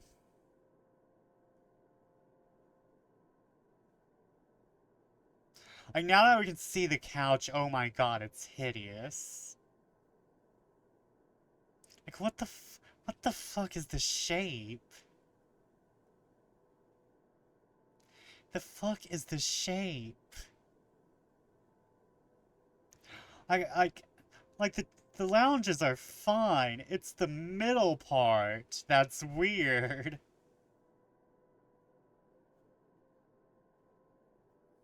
You know this is a rich person's place because it's ugly.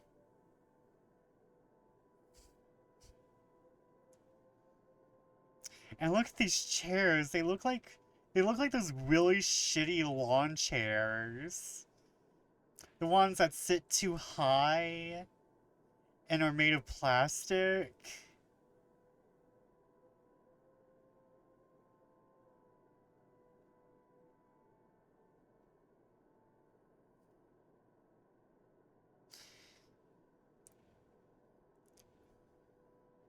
Yeah, what? You're to be fair, I don't often rest my back against the chairs, because, like, it's just... I'm very naturally, shrimp. Like, even now, but that's mostly, like, years of gaming. But, like... That's not gonna be a supportive chair.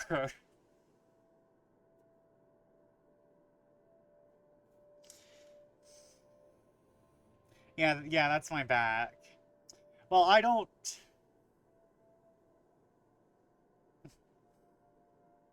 It's not that I curl over, it's more like I curl inward.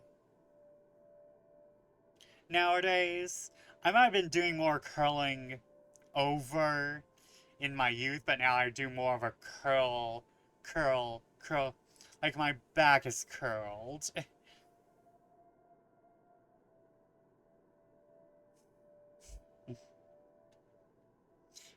I imagine you just sitting there in a ball. The burning sensation at the back of my throat is no help whatsoever. Can feel another wave of nausea come up on me when the door opens. Hannah, what are you doing so early out of bed? I'm fine, love. I must have just eaten something bad. That's all I managed to say before vomiting again to the porcelain throne. Lovely. Just go back to bed, Luke. I'm going to clean up here. I refuse to look at him. I don't want him to see me like this. The last time I had a horrible morning retching into a toilet was during my college years, being the life of the party. Thoughtless and shameless, had thrown away months to frivolous merriment and pointless hookups. I didn't even retain any of the connections I had from that time. Sure, they still know of me and I still know of them, and we still do business from time to time. But I lost touch with anyone who I didn't see on a daily basis. I hardly have any of the friends I had when I was still Hannah Evans. Teachers, fellow university students, drinking buddies, and old conquests like Jack. No, don't touch me, sweetie. It's disgusting. I'm disgusting. Luke sits down next to me on the toilet floor to hold my hair back even as I cough up more fish. He wipes the vomit from the corner of my mouth and just stares. Do I need to fire someone? I don't feel sick. Just feeling a bit under the weather, dear. It's been unbearably hot as of late, hasn't it? I do wish it would rain. Are you sure it wasn't those sweets? I told you not to eat those sweets. Maybe. Well, don't laugh. Well, I can't help if you make that sort of face. He starts chuckling and soon he's in a fit of laughter. This scene, happening next to a Lou filled with sick, just makes the whole thing bizarre. Nearly makes me start giggling as well. Laughing at her vomit face. To be fair, if you can't laugh at your own vomit face, then can you laugh at anything? I don't know.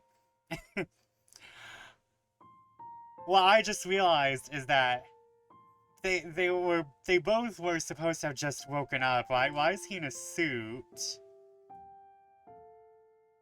And why is she in her dress if they both just woke up?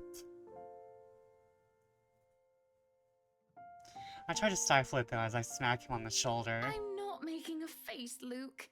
Stop laughing. Shut up.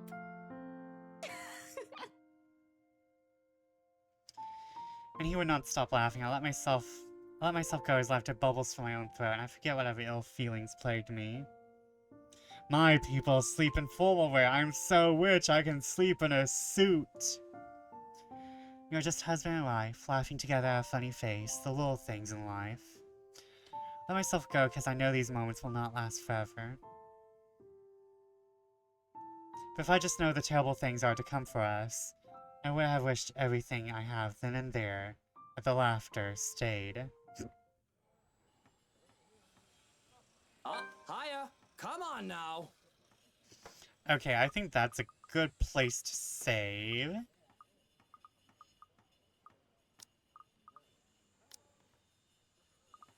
Let's actually look at the branching tree. Oh, let's not.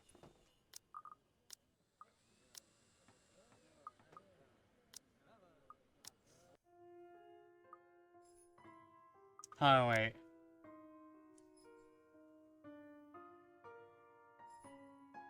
Psychotherapy not included.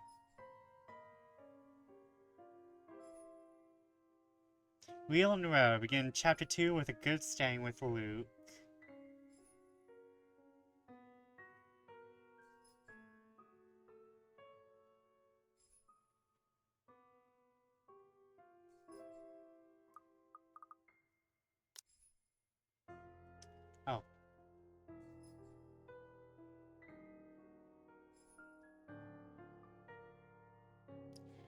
Hold on.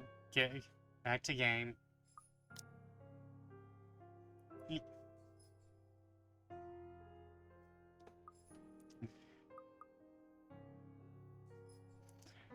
Why is the letter in the extras? And why can't I access it? Is there another letter? Do I get a second horrifying chain letter? Oh wow, there's a lot of achievements.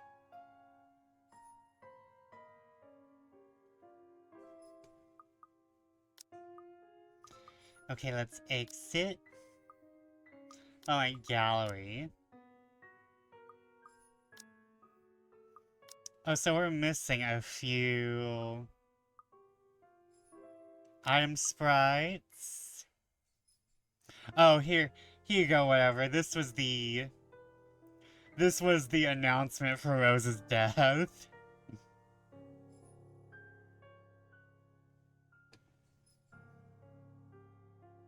Once again, another entirely different art style. However, Rose is the most consistent across all of her appearances, if you've noticed.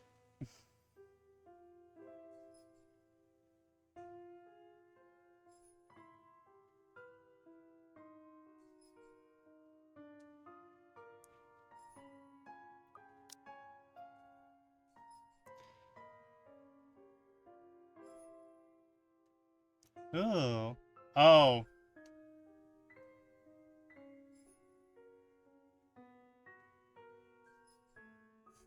That'd be a lovely prank to put on someone's, like, background one day.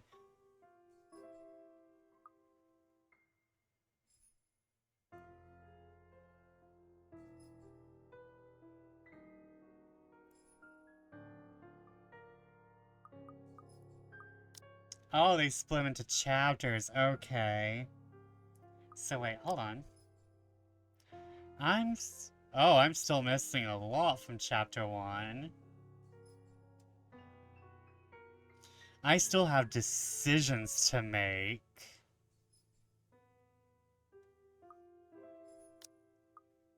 Okay, well, let's exit. Oh god, my bones. My shrimpy bones. Oh god, I forgot. I'm a huge here. Well, it's my own stream. I should be huge. Thank y'all for joining me. Very nice. More time to ruin those healthy relationships. To be fair, I was talking about this earlier. I don't think Isabella's actually in a healthy relationship with most of her friends. It feels like she's holding them at arm's length, though that's just my impression.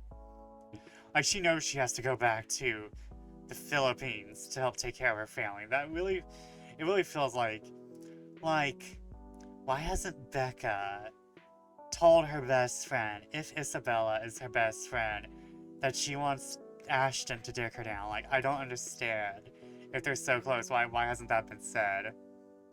Why hasn't Becca given the deeds to Isabel that she wants to fuck Ashton? I feel like now that I am looking at it, it definitely feels like that should be information Isabella has.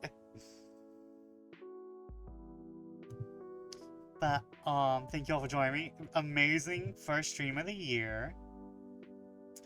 We had a nice chill start to the year, and it just gets better from here. I'm thinking on Sunday we start the language learning streams, though I'm not like for sure.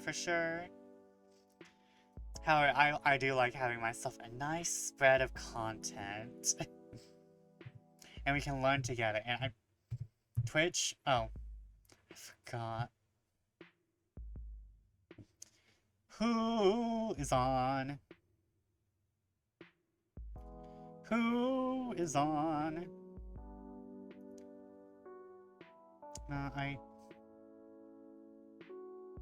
Chin is playing Helldivers.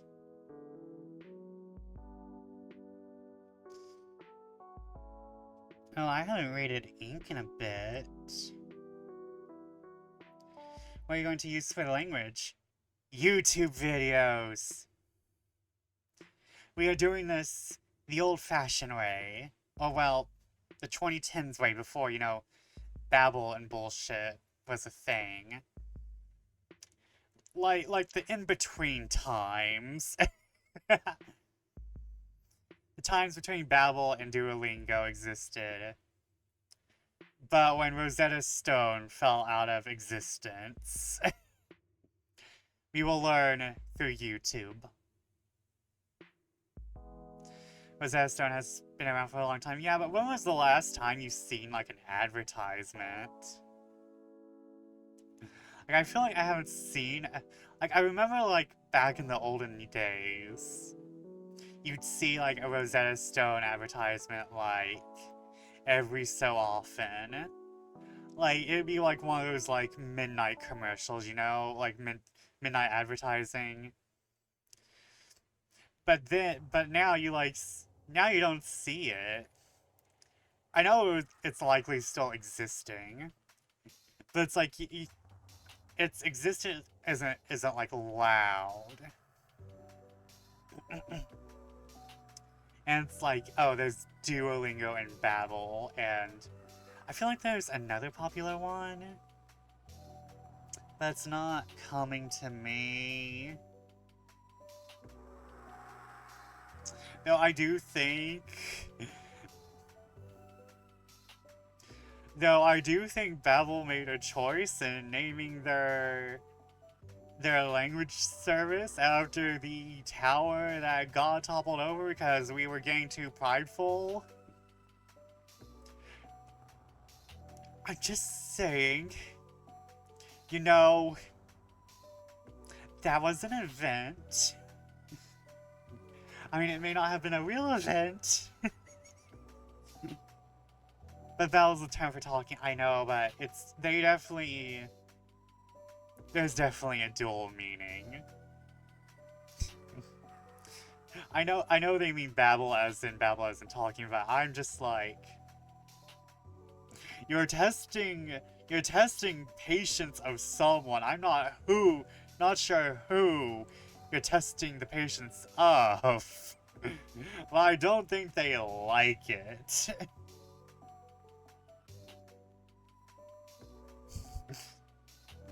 I mean, I'm mostly joking, but I'm also like, if Babel is the cause of mankind, again, I swear to God. I swear to the gods. Okay, it's been like forever since we raided Chin. I feel like Chin deserves a raid, and he's playing Hill Divers. I would raid Ink since we normally don't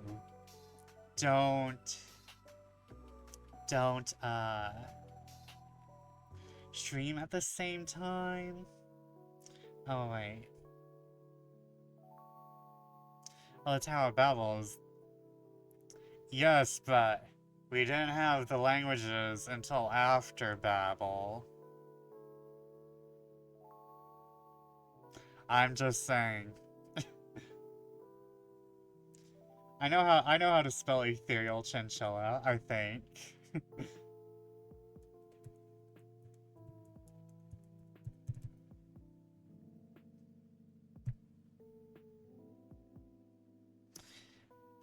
One of the best chinchilla VTubers ever. He's cute, he's cuddly, he's amazing. He has the chin cam.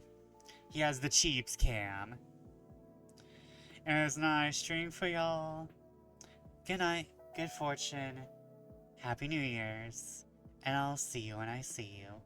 Bye! Oh, wait, wrong scene.